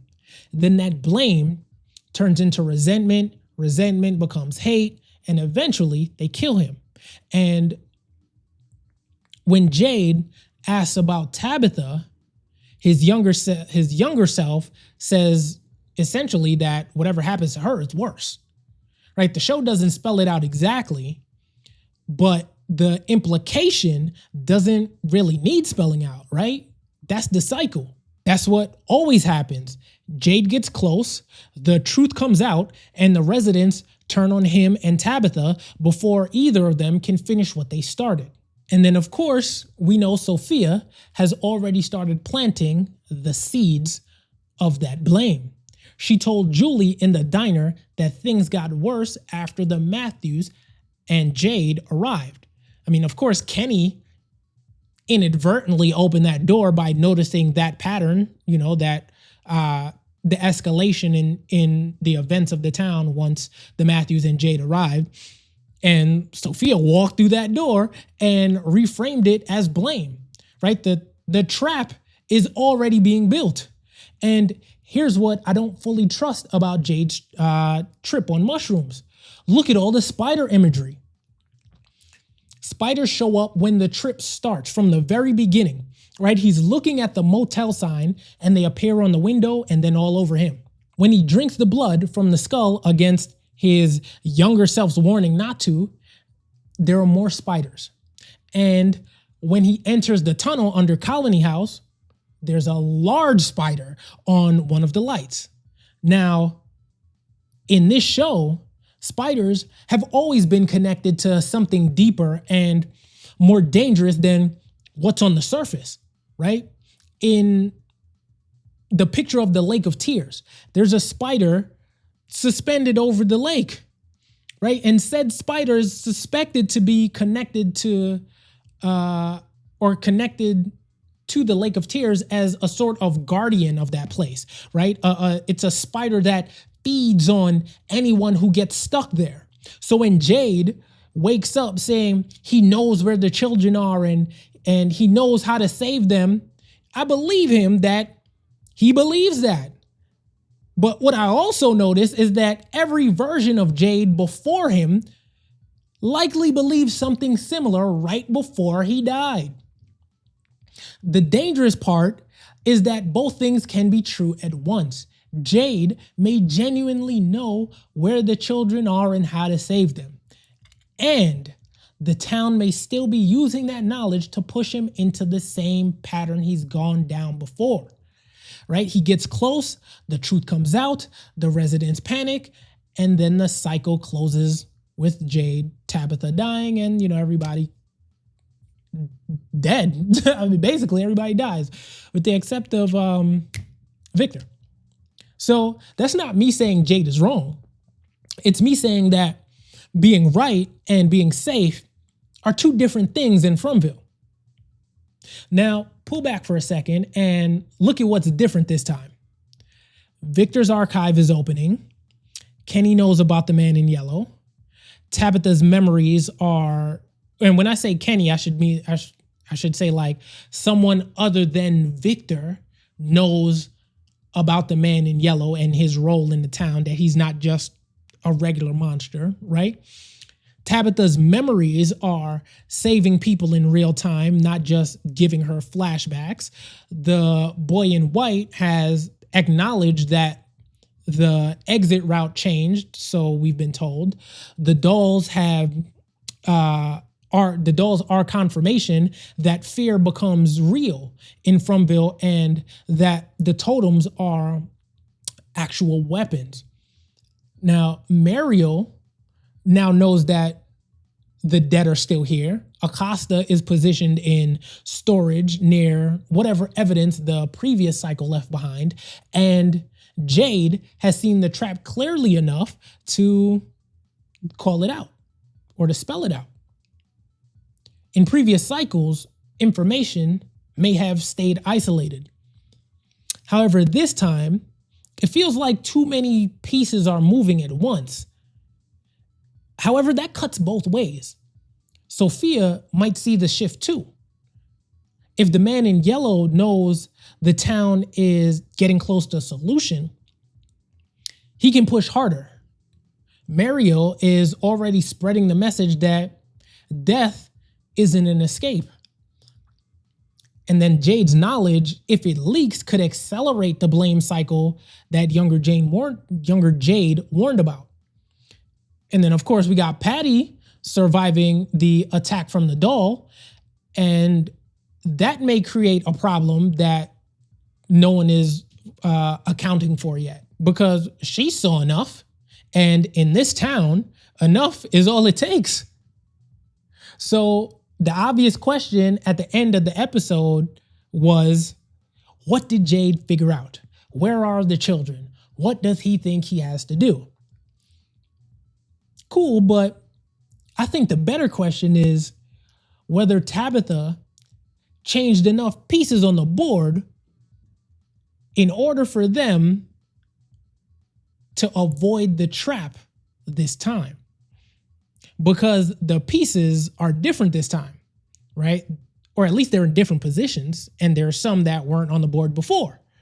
Hopefully you're sticking with my my metaphor here. But of course, as I said, the trap is still there, and the town can still blame Jade. It can still turn on Tabitha. And then of course, the man in yellow can still use Sophia to push people towards exactly the kind of violence that has ended every previous cycle. Hopefully the difference is that this time the warning signs are everywhere, and for the first time, enough people may actually be looking at them. That's why I think the cycle has changed. It's not broken or ended, but just changed, altered, shifted a little bit. The board is different. Tabitha made it different by getting out and coming back, by bringing Henry and Acosta in. Of course, by surviving long enough for her memories to start surfacing in ways that can actually start to help people. And now the question is whether the cycle can be interrupted before it runs its course one more time. And whether that's enough, we're about to find out. Henry is being positioned as the new Abby. The clearest sign starts with his blank stare. Henry is drinking, emotional, and trying to process what Victor told him about Miranda and the man in yellow. Now, that doesn't make Henry dangerous on its own, but then we see him staring at the suit in the post office, and it's a similar trance-like state as to when Ellis first noticed something wrong with Abby. Sophia even says to Henry, "You look troubled." And that moment changes the entire way we should all look at Henry, because Henry is looking at the thing connected to what happened to his family, a memory he wasn't there for, but one he can't seem to get out of his mind. That is where the whole Abby connection comes in. Before the massacre, Ellis noticed Abby staring blankly in the middle of the street. See, he knew something was wrong, and when he asked her about it, Abby connected her stare to a dream she had as a little girl. So from the outside, it may have looked like Abby was staring into nothing, but from Abby's point of view, she may have been reliving something. Similar to Henry reliving the stories of his wife and daughter's death through the yellow suit. So with Abby, the stare connected to childhood. With Henry, the stare connects to trauma. It's different doorways, but the same warning sign. Ellis was so concerned about Abby, he tried to tell Boyd that something was wrong and asked him to stop going into the forest long enough to figure out what was happening to her. Now, that wasn't a small observation, which we know at the time, because Ellis saw a change in his mother, and he understood that it mattered before anyone else did. Similarly, we're already seeing a change in Henry. He's cracking much faster than Abby, which makes sense because her nickname in the military was Iron Abby. But even then, the town eventually got to her. And that's why Sophia's question feels so dangerous. Sophia doesn't connect with Henry via comfort. She connects with him using the same idea that led Abby to attack the residents of Fromville. Sophia then goes on to ask Henry if he's ever wondered if all of this was just a dream. Now remember, Abby also believed the town was a dream. She believed the people there weren't really dying. And once that idea took over, death became a way to wake them up. And that is what made her dangerous, because she didn't think she was murdering people. In her mind, she was saving them. Therefore, Sophia's question isn't innocuous. It wasn't a harmless question. She's planting Abby's core belief inside the most emotionally unstable person connected to Victor. And what makes it hit different is the timing. I mean, Victor had just told Henry everything. And Henry hasn't had a single conversation where he's been okay since then. So Sophia finds him at the lowest point he's been in this entire season. And that's not an accident. And then we have to deal with the Sophia's blood situation, because Sophia cuts her hand at the bar purposely, right? So then Henry turns away to get a clean rag for her, and while his back is turned, she puts her blood directly into his drink. Now, this order of events leapt off the screen for me, because think about it. Sophia puts the blood in the drink. Henry drinks it, and then she asks him if he's ever wondered whether all of this was just a dream. Now, if Sophia had only asked the dream question, we could read the scene as psychological manipulation, similar to what we saw her do with Julie, Kenny, and practically everyone she speaks to. However, recently she's becoming more physical. If you recall, when Marielle envisioned herself chained for the second time in that episode that we saw her have those visions, it's almost as if Sophia grabbed her arm to amplify the effects of the vision that Marielle was having. So now I'm wondering if the blood transfer is something similar, but just escalated. Because you see, now Henry is dealing with two forms of influence at the same time. Sophia put something into Henry's body, and then she put something into his mind, right? And the show has already trained us to treat blood as a transfer system. I mean, Boyd even mentions Martin in this episode. So, of course, remember when Martin gave Boyd his blood, it wasn't just a vision, it was actually worms. The exact mechanics can still be debated, but the basic rule is clear enough. Blood can carry a condition, a connection, a curse, or some kind of access from one person to another. And in the scenario with Boyd, he was able to use those worms to kill Smiley, even though it was only temporary. But I digress. It was still one of the ways we know that Martin was real. So when Sophia puts blood in Henry's drink, the show is using a technique it already taught us.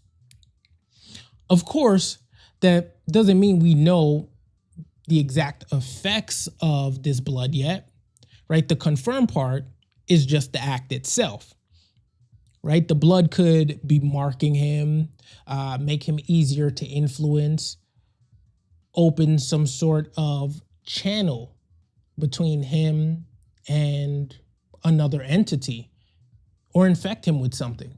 But whatever the effect is, the blood happens before Sophia asks the dream question. That order is important because the blood may be what makes the idea stick.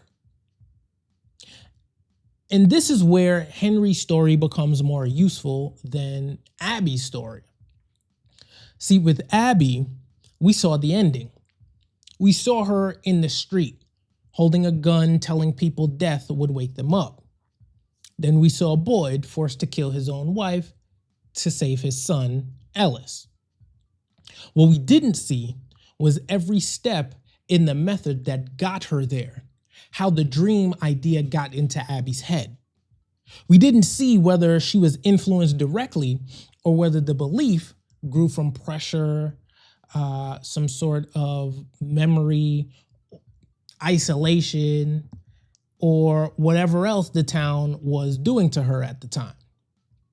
With Henry, though, the show may be slowing that process down. Henry may not be repeating Abby's story exactly, but I believe he's showing us the part of Abby's story we never got to see. And that raises a bigger question. Why Henry? At first, this looks like every other Sophia interaction. She's prying, feigning ignorance, making conversation, seeing what she can pull out of whoever's in the room. That's the pattern she used with Julie, with Kenny, and practically everyone she's spoken to since she arrived. But then Henry starts talking. Miranda, Eloise, Victor still being here after 40 years. And something shifts. Because what Henry just handed her wasn't just small talk. It's a direct line to the one person in Fromville who's been carrying the town's buried history longer than anyone. And that's when Sophia goes back to the broken glass that she noticed when she first walked in. And then she cuts herself. Which means the blood wasn't the plan walking in. It was a response to what Henry told her. Therefore, Henry didn't walk into a trap, he talked himself into one. And this is worth sitting with for another reason. Because if Sophia needed Henry to tell her about Victor before she acted, that suggests something that I've been saying for a while, that the man in yellow doesn't appear to be all-knowing. And that connects directly to the most dangerous part of Henry's story, his promise. When Henry tells Victor it's his job to protect him now, that sounds beautiful because Victor's been alone for most of his life. But in Fromville, we know that love can become dangerous when the wrong belief gets attached to it.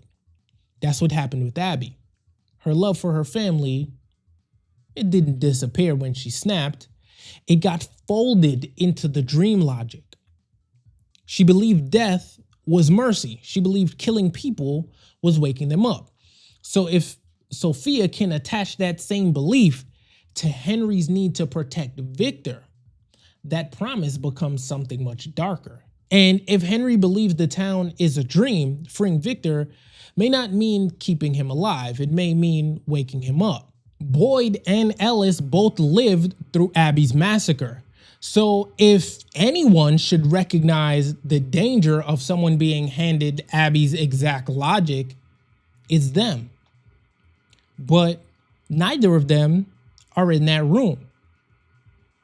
They don't see the blood go into the drink, nor do they hear the dream question being asked to Henry. And that's exactly how Fromville works. It doesn't only attack people physically. It separates information and makes sure the person who knows one part of the danger is never standing next to the person who needs the warning the most. Fatima is one of the main reasons Boyd's plan failed. If her connection to Smiley goes both ways, then the monsters would have known the plan before Kenny ever stepped out of the post office. But Fatima wasn't the only reason that Boyd's plan didn't work. There was Sophia, the totem, Boyd's health condition, and a few other clues that you may have missed. Therefore, this all tells me that none of these people are anywhere near close to being ready to enter the door under Colony House. Here's the thing about Fatima that episode 7 confirms.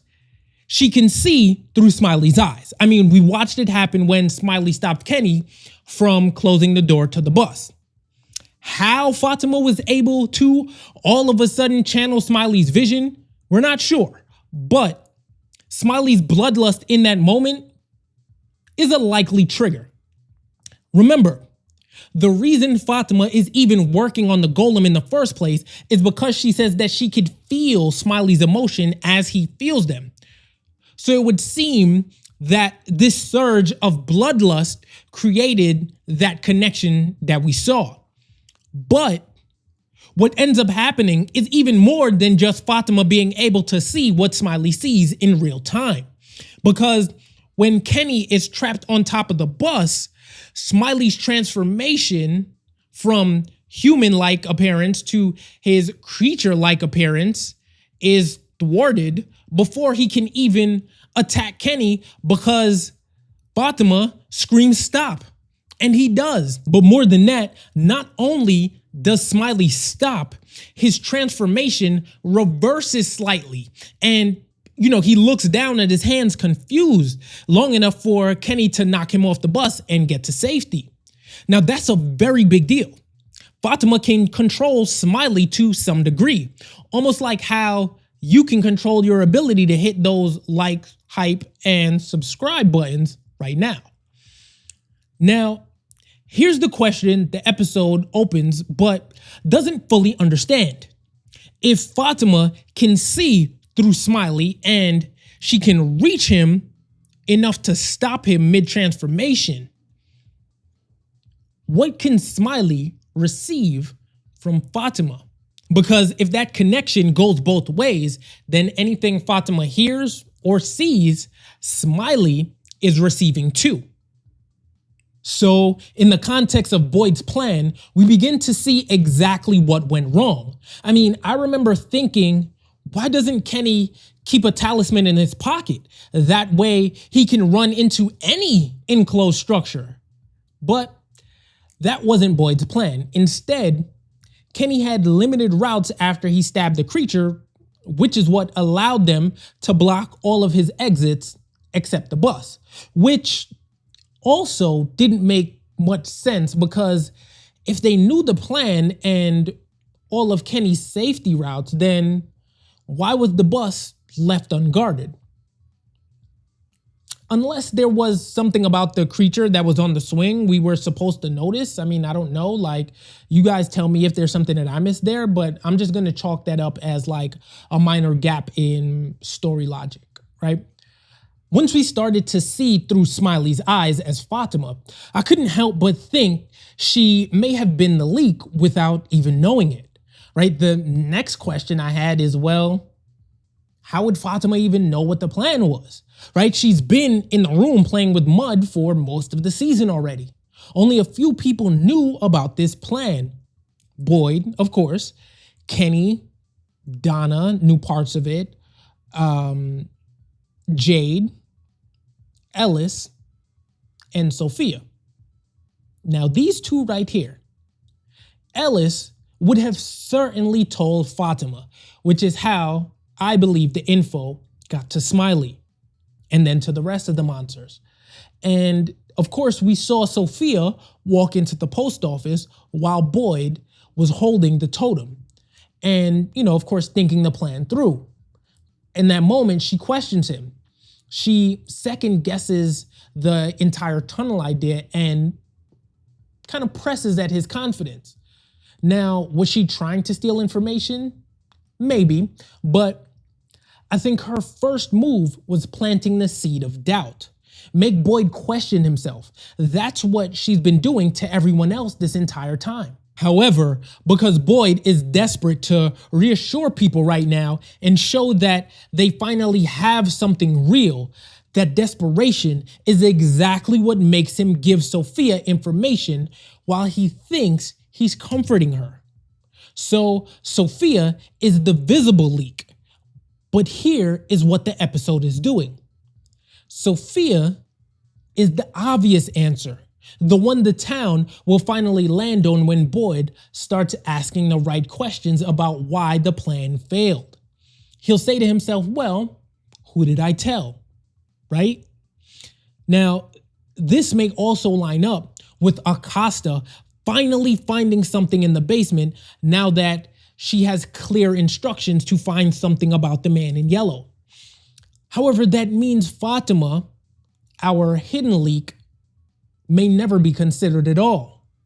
And nothing about what we've seen so far in Fatima's character suggests that she will tell the right people just how connected to Smiley she actually is.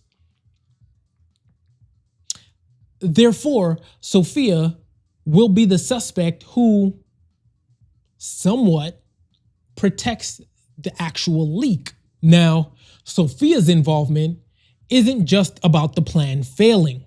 Her strategy in this episode is bigger than one night. I mean, I alluded to it earlier. She's creating unstable people inside of the group via doubt before the town is even able to make its next major move. Remember, Henry publicly challenged Boyd at the Colony House meeting. He rejected the explanation about Tabitha, Miranda, Jade, and the cycle. Right? His reaction is completely understandable. I mean, for one, because he's drunk, but also because he's grieving, overwhelmed, and being asked to accept something that dismantles everything he understands about his family. But Sophia is using that completely reasonable reaction against the group. And the hospital visions are making Henry's denial more dangerous. When Henry touched a drawing at Tabitha's house, and again when Jade is there in the gas station trying to snap him out of whatever trance he was in, Henry saw himself connected to an EKG machine. There was someone, a doctor, shining a light in his eyes, and in one vision, Victor was standing nearby. I mean, I already walked through the whole Abby parallel in my episode 6 video, which I'll connect up here. You should see the pop-up. So I won't rebuild that whole thing here.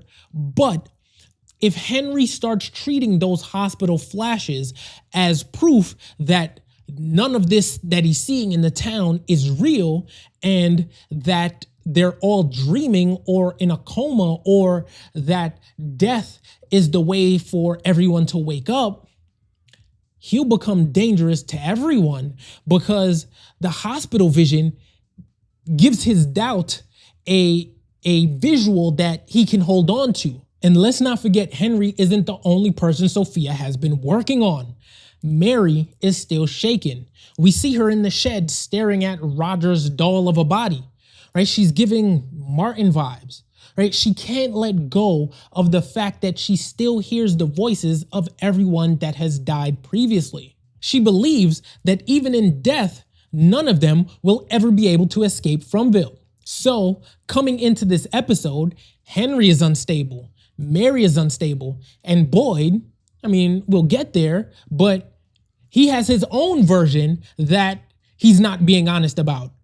Because when Christy asked him, are you still seeing visions? He lied. He said no, right? This whole thing is like planning to take on a boss in a video game, but all of your characters are low on health and the strongest ones are poisoned or injured. The way I see it, Henry and Mary are private, undisclosed examples of Sophia's strategy to sow doubt within the group.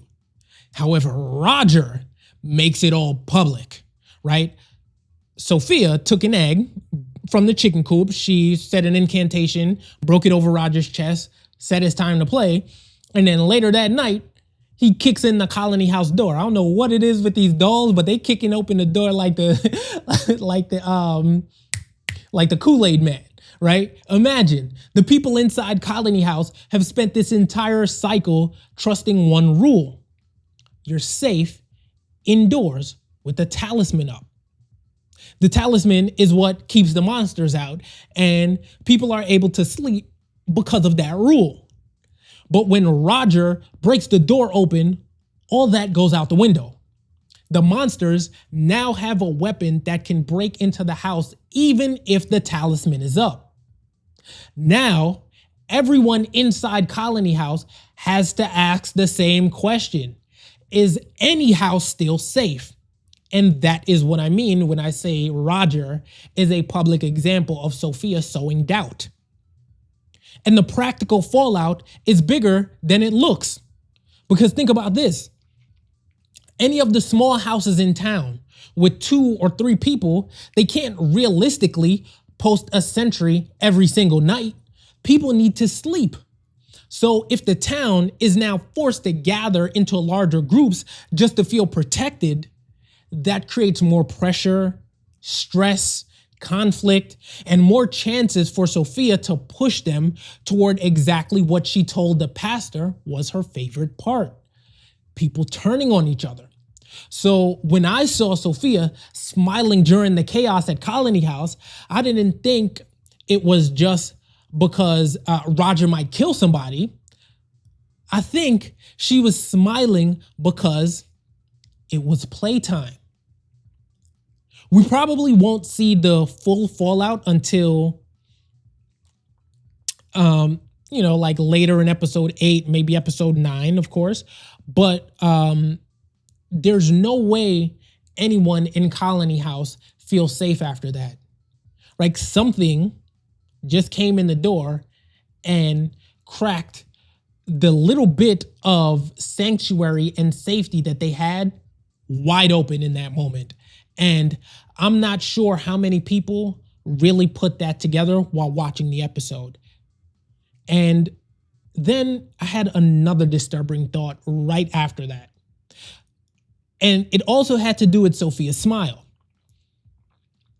Remember, Victor said the man in yellow ate Miranda, and Julie saw him eating someone too. We saw that one.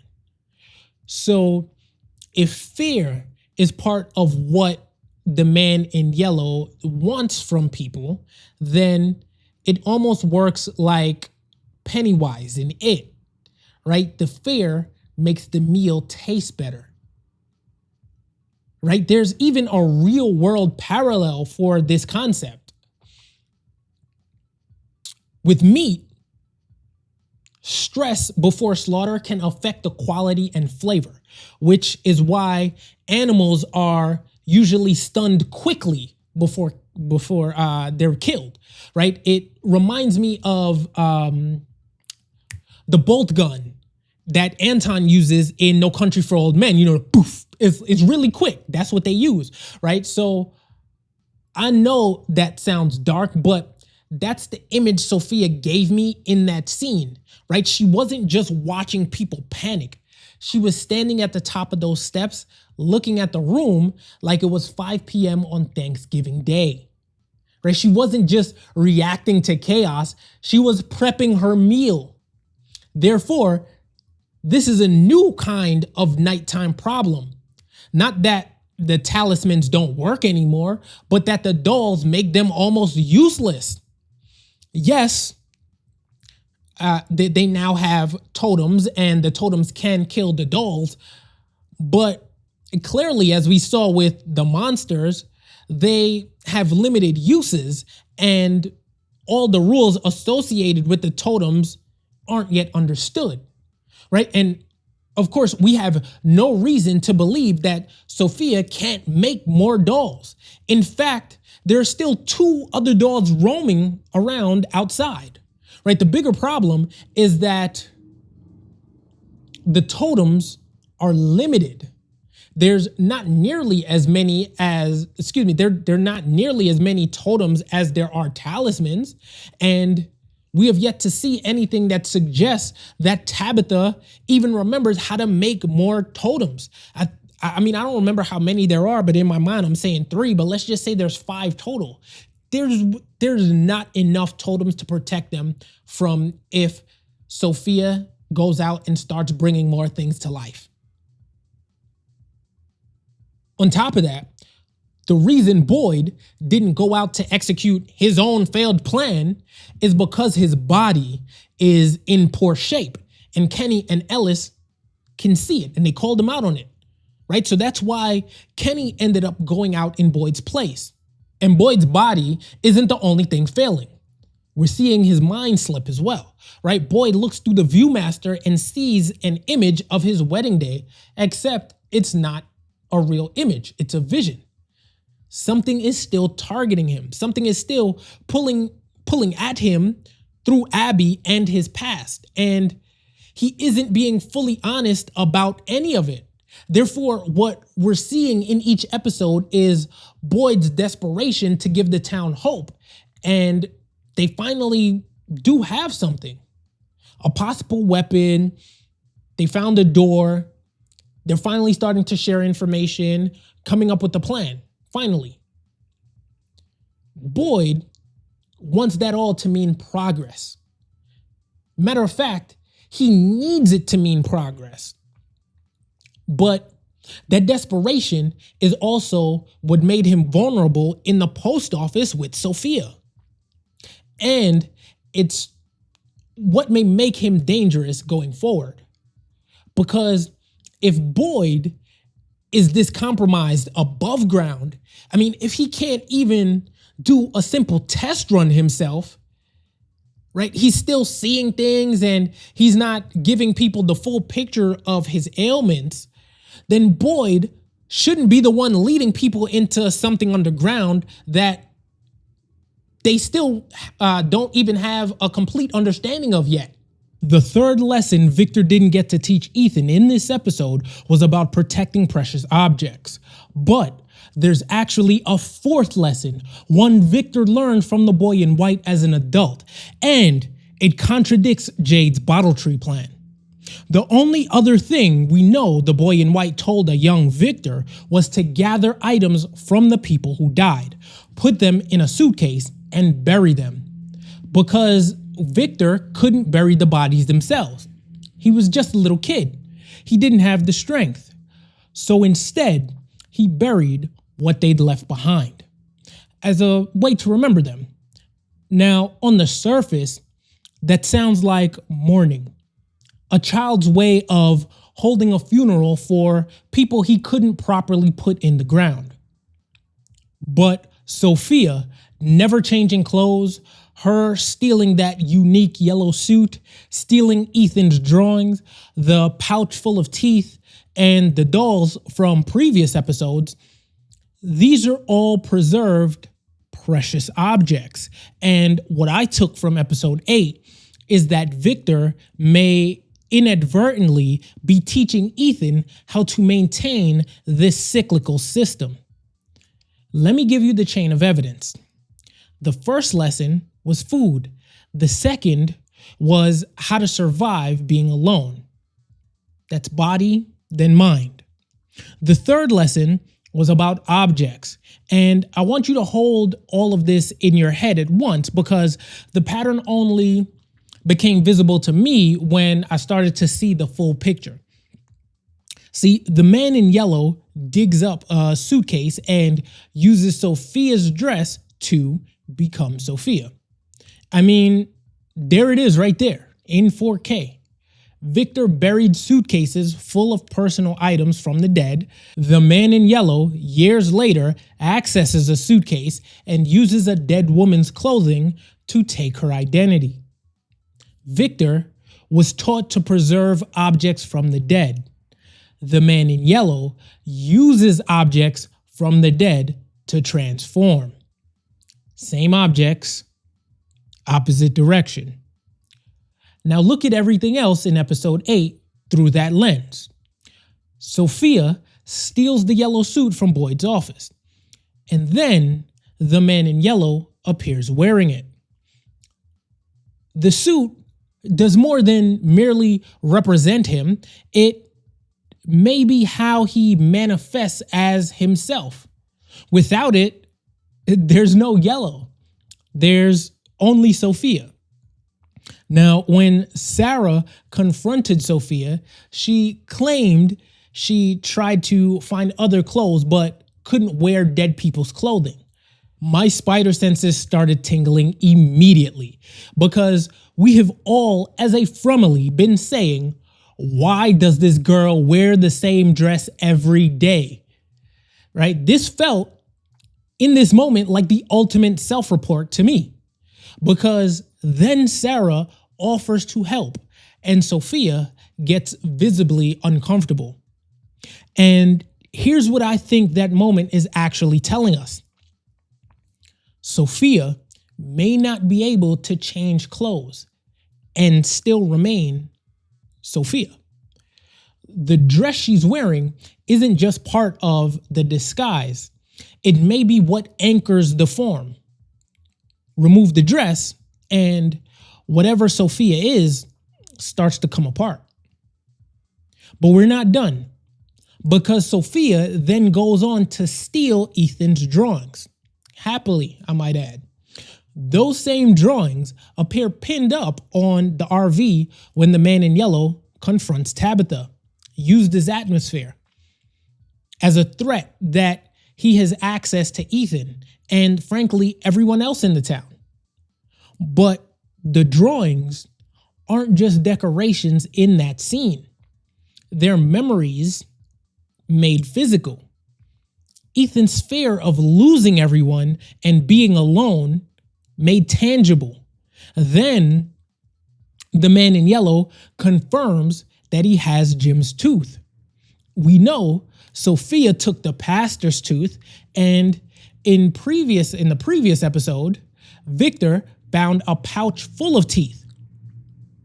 So if clothing is how the man in yellow imitates the living, then teeth may be how he tethers the dead, keeps them in Fromville, keeps them useful. Tabitha's childhood dolls also became connected to something real in this town. This is the pattern.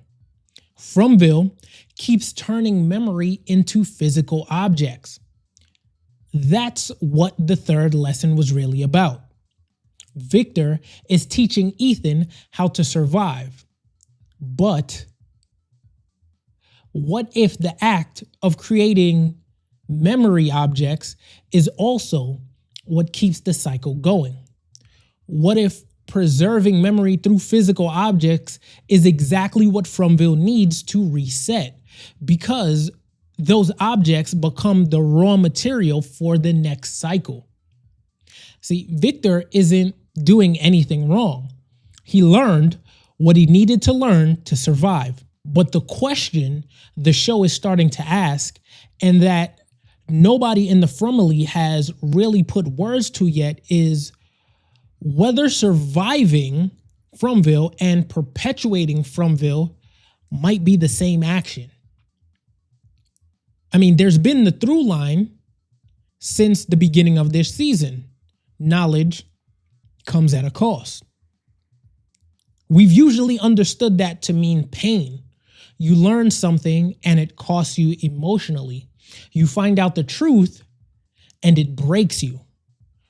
But I think episode 8 is offering a more specific explanation. Memory in Fromville doesn't stay safely inside someone's head. It externalizes, and every time memory becomes physical, it becomes accessible, not just to the person who made it, but to whoever is running this town. The cost of knowledge in Fromville isn't just emotional. It's that every truth you recover, every face you preserve, every object you bury becomes something the cycle can absorb and use. Victor survived, but his survival produced suitcases of personal items, and one particular suitcase was waiting for someone to dig it up. Now, although in this episode, Victor told Ethan he basically had 3 things to pass on to him, the bottle tree would be the 4th lesson.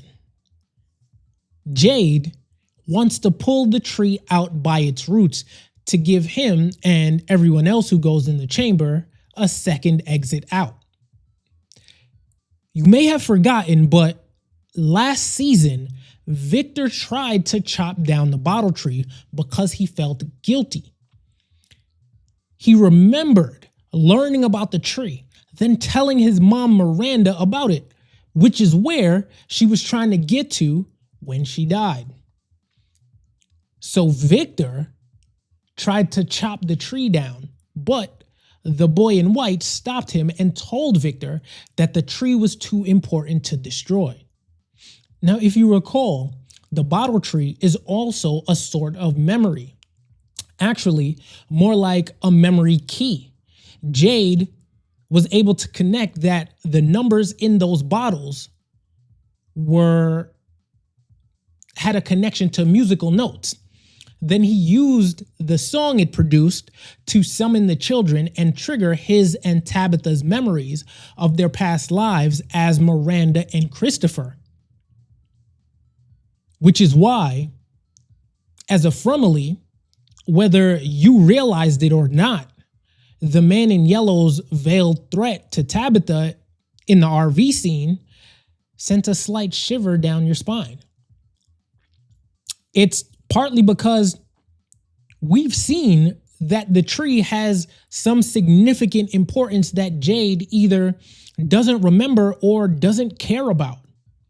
The man in yellow told Tabitha that they're close this time, that they're about to do something they have never done before, which I might add is a clear sign that this cycle is different.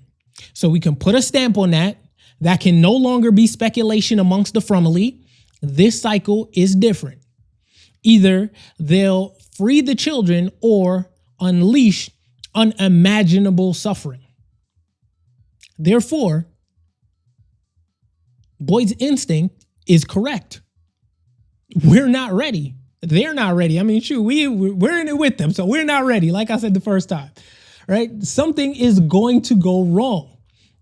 But Father Khatri, that ghost, may have convinced Boyd that he should take the risk. Even though, he doesn't feel that everyone is ready. But what I don't understand is why Boyd seemingly trusts this vision of Father Khatri. The third lesson is to preserve precious items. The fourth lesson is that the bottle tree is too important to destroy. Elgin is being weaponized again, and it didn't take some grand scheme from Sophia to make it happen. It just took Elgin being Elgin. When he finds that old photo in the diner storage room, I had the same reaction I'm sure a lot of you had. Finally, let's go, right? This is the moment we've been waiting for, because for the last couple episodes, it felt like the show was setting Acosta up for this exact kind of discovery. So when that photo popped up, it felt like the gotcha moment was finally here. And then Elgin gave it away almost immediately. I mean, he walks out of the storage room, goes right into the lobby, and takes the photo straight to Sophia. Not Boyd, Donna, Acosta, not Kenny, Fatima. He goes to the person in the photo like he found a fun coincidence. That is the part that made this scene so frustrating, because Elgin wasn't moving like someone who understood the danger. He was moving like someone who found something interesting and got excited. He basically walked over like, "Hey, Sophia, this girl kind of looks like you." As if they aren't trapped in a town where people are dying, monsters are walking around, and the newest girl in town has already been suspicious from the second she showed up. Right? I'm trying to read that as character, as Elgin's actions as character and not bad writing. Because if we're being honest, Elgin has always had this level of naivete. He already knows what it feels like to be manipulated by this place, right? The kimono lady got to him already. Fatima gave birth to Smiley because of what Elgin believed he was helping with. Boyd ended up torturing him. Sarah took his eye. So by this point, you would think seeing an old photo of Sophia, someone who claims to not understand what's happening anywhere, what's happening in this town, never being here before, would set off every alarm bell in his body. But Elgin doesn't process danger that way. We know Boyd does, maybe Acosta does, Kenny. There's a lot of other people, but everybody except for Elgin can see the writing on the wall. Elgin sees something strange and treats it like a message he needs to understand. And that's his flaw. And that's why Fromville keeps finding ways to use him specifically. Elgin doesn't have to betray anybody on purpose. He only has to believe the wrong thing strongly enough to act alone. The photo itself wasn't shocking because it told us Sophia was suspicious. I mean, we already knew that. The photo was important because it was physical proof, finally, right? No one needs the full explanation after that. The second you see that photo, the only thing that should matter is Sophia is not who she's pretending to be. Cut and dry. But somehow Elgin didn't understand that he was holding some sort of leverage. But Sophia did. And that's why her reaction mattered more than his question, oh, this person looks like you. It was not a question, it's more like a statement. Because that photo to Sophia, that photo can't leave. Right? So she tells Elgin, man, I wish you hadn't have found it. Right? And of course, she goes on to confirm, I guess you can call it a rule, or how we know her to transform, right? She says that she can only transform into people who have died here in Fromville. And now Elgin is standing right in front of her. For the most part, he still didn't even understand what was going on. He was like, what? What do you mean? And then she grabbed him, right? So the uncomfortable question is obvious. Is Elgin more valuable to Sophia dead or alive? Now, to me, the answer is obvious. Make sure you like, hype, subscribe, and most importantly, share this video with anyone who watches from. Now, when it comes to Elgin, if he dies in Fromville, based on what Sophia just told us, then maybe his face becomes available. I mean, the show hasn't shown us the full mechanics of her transformation, right? We don't know if Sophia can use anyone who dies, right? We know that she uses people who die, but we don't know if she can use anyone who dies in Fromville, right? See that distinction, right? We don't know how fast it works, if she needs the body, clothes, personal object, or something else. However, for Elgin, in this situation, death is surely on the table. But Clara proves that death isn't the only way Sophia can use him. Earlier in this episode, Sophia approaches Clara, shows her the blacks in the eyes, right? And Clara immediately knows who she is. And then Sophia asks, do you remember our bargain? And Clara says, yes. And then later on, when Clara tells Sophia that the plan has changed, her only question was, I can still go home though, right? Which tells us, at least it doesn't sound like Clara is doing this for the entire group. You know what I mean? Like, that's opposite of what Elgin was doing, right? He thought he was helping, that everybody could go home. She seems to be worried about herself. Again, so it would seem. She's trying to make sure that her own bargain is still intact. And Clara shows a different version of the same system. Elgin gets used because he mistakes manipulation for purpose. Clara gets used because she made a bargain and now she's afraid of losing it. Right? One is an act out of belief, the other is an act out of fear. But the result is the same. Fromville turns what they want most into something that hurts everyone else. For weeks, the easy answer was that the residents needed to communicate better, right? We were all talking about it in the community, in the comments, right? They needed to put their pieces together. Boyd knows one thing, Tabitha knows another thing, Jade knows something, Victor knows another thing, right? If they would just sit down and talk, maybe they could finally see the board clearly. But Clara proves there were pieces on the board we didn't even know were moving. Sophia says the bargain was made when Clara first arrived, which means this didn't start in episode 9. It didn't even start when Sophia walked into town this season. If Clara has been compromised since she got here, then Fromville has had someone inside the group since before the Matthews family ever arrived.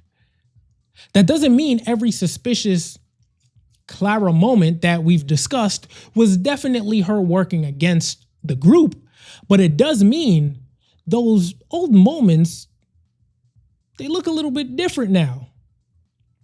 Remember in season 1, Clara is the one who told Jade that Victor ran into the woods with Julie, and she's also the one who notices the storm clouds rolling in during the radio tower plan, right? In season 3, she shows up late to the town meeting and still joins the pressure campaign against Tabitha, then later pops up around Elgin while he's working on the photo album.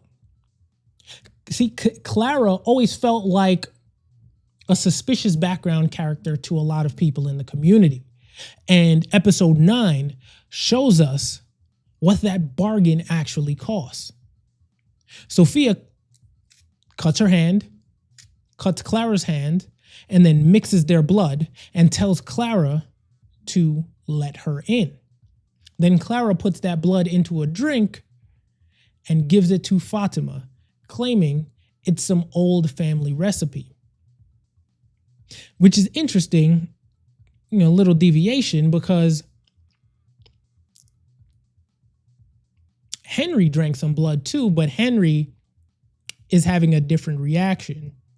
At one point, we see Christy pull Boyd aside and tell him that Fatima has been showing signs of something, right? They're talking as they walk away from the camera, and then the part where she says whatever she's showing signs of becomes inaudible. But what we get a sense of Boyd's reaction, which is like of disbelief or shock, like what? Like on top of everything else, this too, right? So if you ask me, she had to have told her she's showing signs of decomposition, marbling, death, like she's a doctor. She knows the signs of death. Like that, what else could she have possibly told Boyd? Right? And then we see Fatima wake up in pain.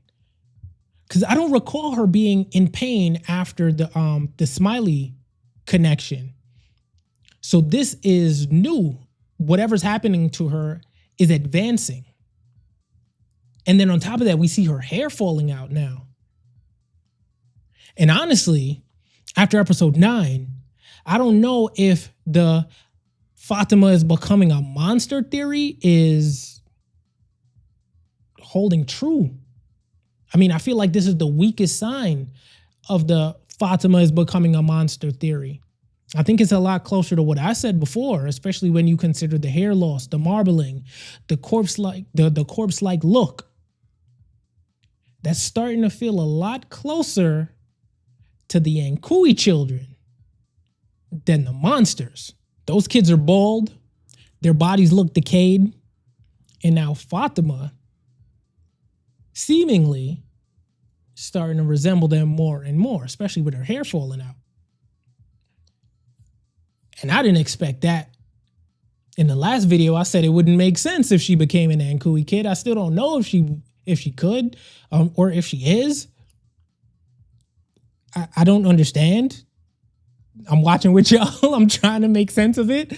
So whatever Sophia put into that drink, it doesn't look like it's helping Fatima. Clearly, it's accelerating whatever state her body is being pushed towards. And that brings us back to Elgin, because the last time Elgin believed he was helping everyone go home, Fatima paid for it. The kimono lady didn't make a Clara-style bargain with him. She sold him a mission. She made him believe he had a purpose.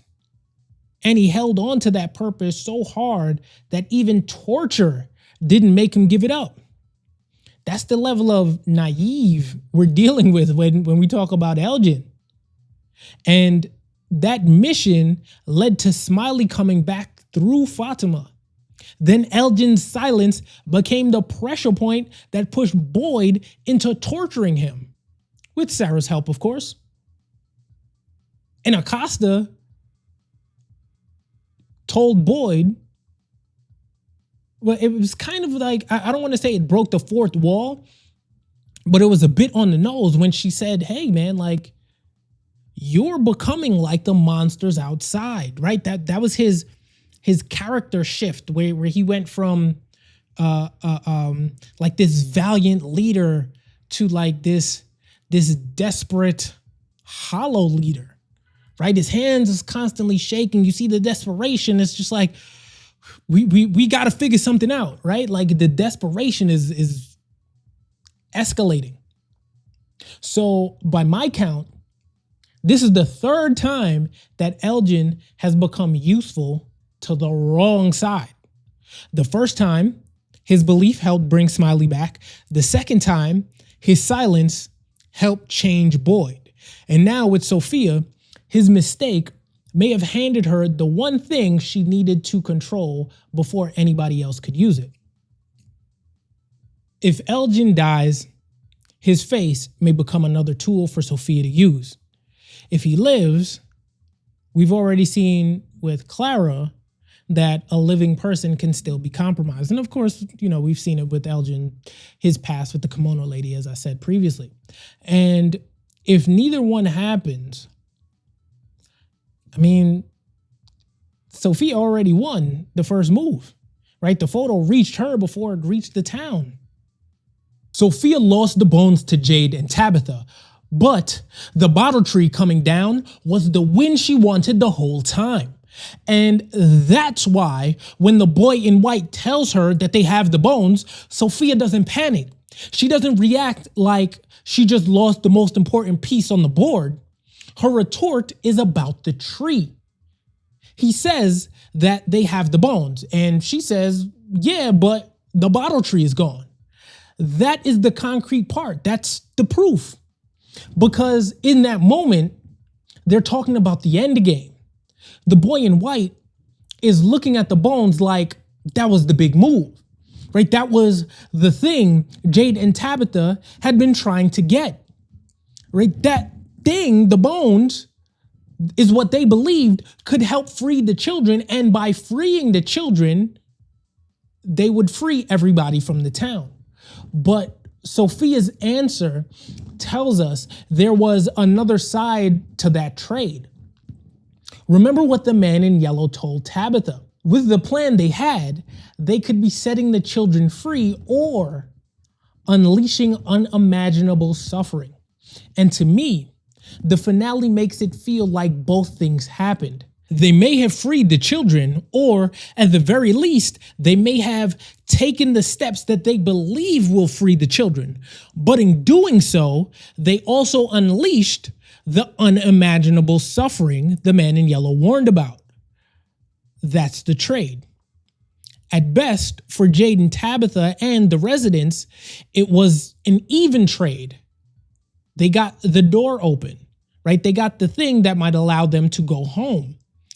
But now there is something that can keep them from reaching it. But the worst case scenario is that getting the bones out never meant anything at all. And they freed a monster of unimaginable suffering for absolutely no reason. Because the bottle tree didn't feel like just a tree. It felt like a restraint, a leash, like something was being held down there, and once the tree got uprooted, whatever was underneath it was free to move around. And I think that is what the red lightning was, right? It didn't just shoot out of the ground and disappear. It shot out of the hole where the bottle tree was, and it went directly into the clouds and then started crackling over the entire town. So whatever that energy was, clearly it's no longer underground anymore. Now it's over everyone. And that brings us back to Jade, because Jade's visions may not have been what we thought they were this whole time. I mean, first, be sure to like, hype, subscribe, and most importantly, share this video with everyone who watches this show. Second, I do think that the visions played a part in leading him to the chamber, the root, the bones, and via Victor, the idea that those roots became the bottle tree. So the clue itself may have been real. The problem is what Jade did with the clues he was getting.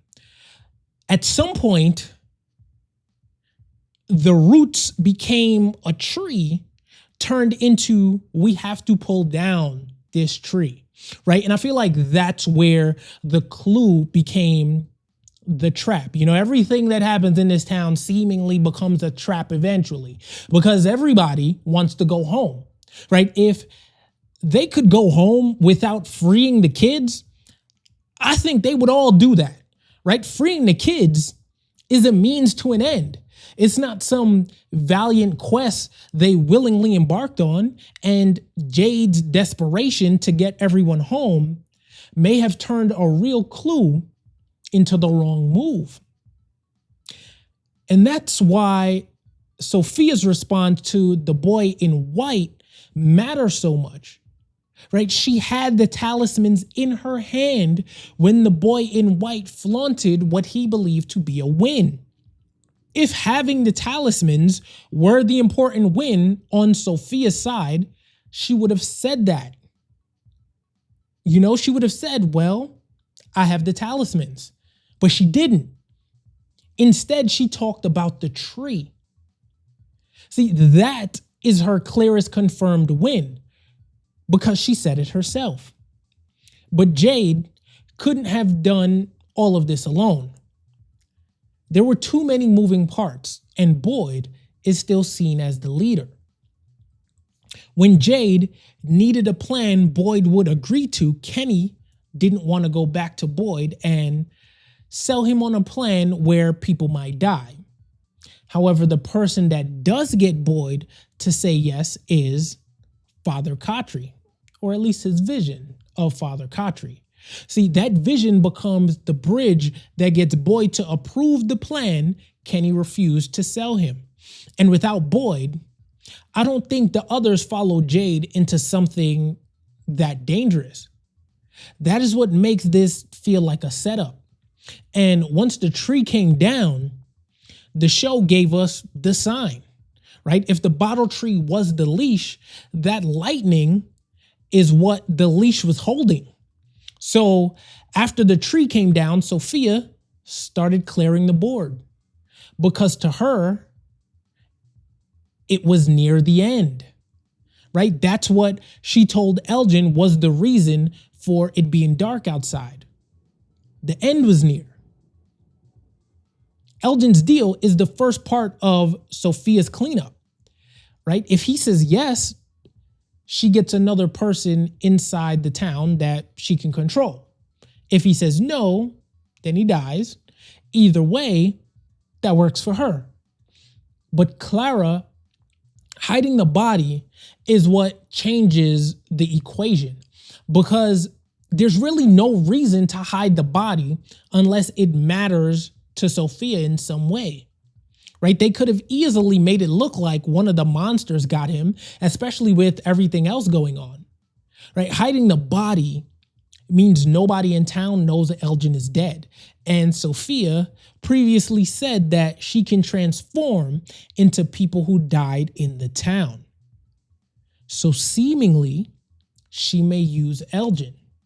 That's complete speculation, but I'm sure you're all on the same page, right? Then there are the talismans. Sophia is removing them from all of the houses, right? She's removing the safety pieces and potentially creating panic. I mean, personally, Patty really annoyed me so much in this episode. I mean, she stood around screaming while everyone was running. Then she tried to kill herself. Like, she turned into a real problem. But she's foreshadowing the level of panic that the town will get to. Remember, I said previously that there was a couple at the beginning of the episode after they found Roger's body in Colony House. There was the couple arguing about not being safe, right? Then we now have a more upfront, center stage panic. So next season, I think all bets are off, because once the tree came down, we already saw something change. Jade and Tabitha had a talisman over the chamber entrance, and the monsters still came through once the tree started coming down. Then at the clinic, Marielle was trying to get the talisman back up, and Smiley opened the door anyway, both times. I'm leaning toward the talisman not working anymore after the bottle tree came down, but the residents don't know that. So even if Sophia took them just for optics, that still creates chaos. It makes the town feel like the old rules are gone and nobody knows what still matters. And then, of course, there's Fatima. I don't see Fatima as some new protector who's going to keep everybody safe now. I mean, Sophia had Clara give Fatima blood to speed up whatever transformation was happening. I don't see why she would do all of that if she couldn't use her somehow. And Fatima's line to Ellis also matters, right? She says, "Remember me as I was." That sounds like Fatima knows she's not going to be the same person anymore, right? She's not saying I'll be back or insinuating that she can control this transformation, right? She's telling him to hold on to who she was before this happened, before this moment. Now, whether Sophia uses her as a weapon or whether she becomes another way to break the town psychologically, I don't know. But that transformation didn't get sped up for no reason. They got the bones, but the bottle tree came down. Something came out of the hole and moved over the town. Elgin is dead and his body's being hidden. Most of the talismans are gone. And Fatima became a monster, right? This episode confirmed that the bottle tree coming down was more important to Sophia's endgame than securing the bones. Be sure to vote in the new poll linked in the pinned comment below.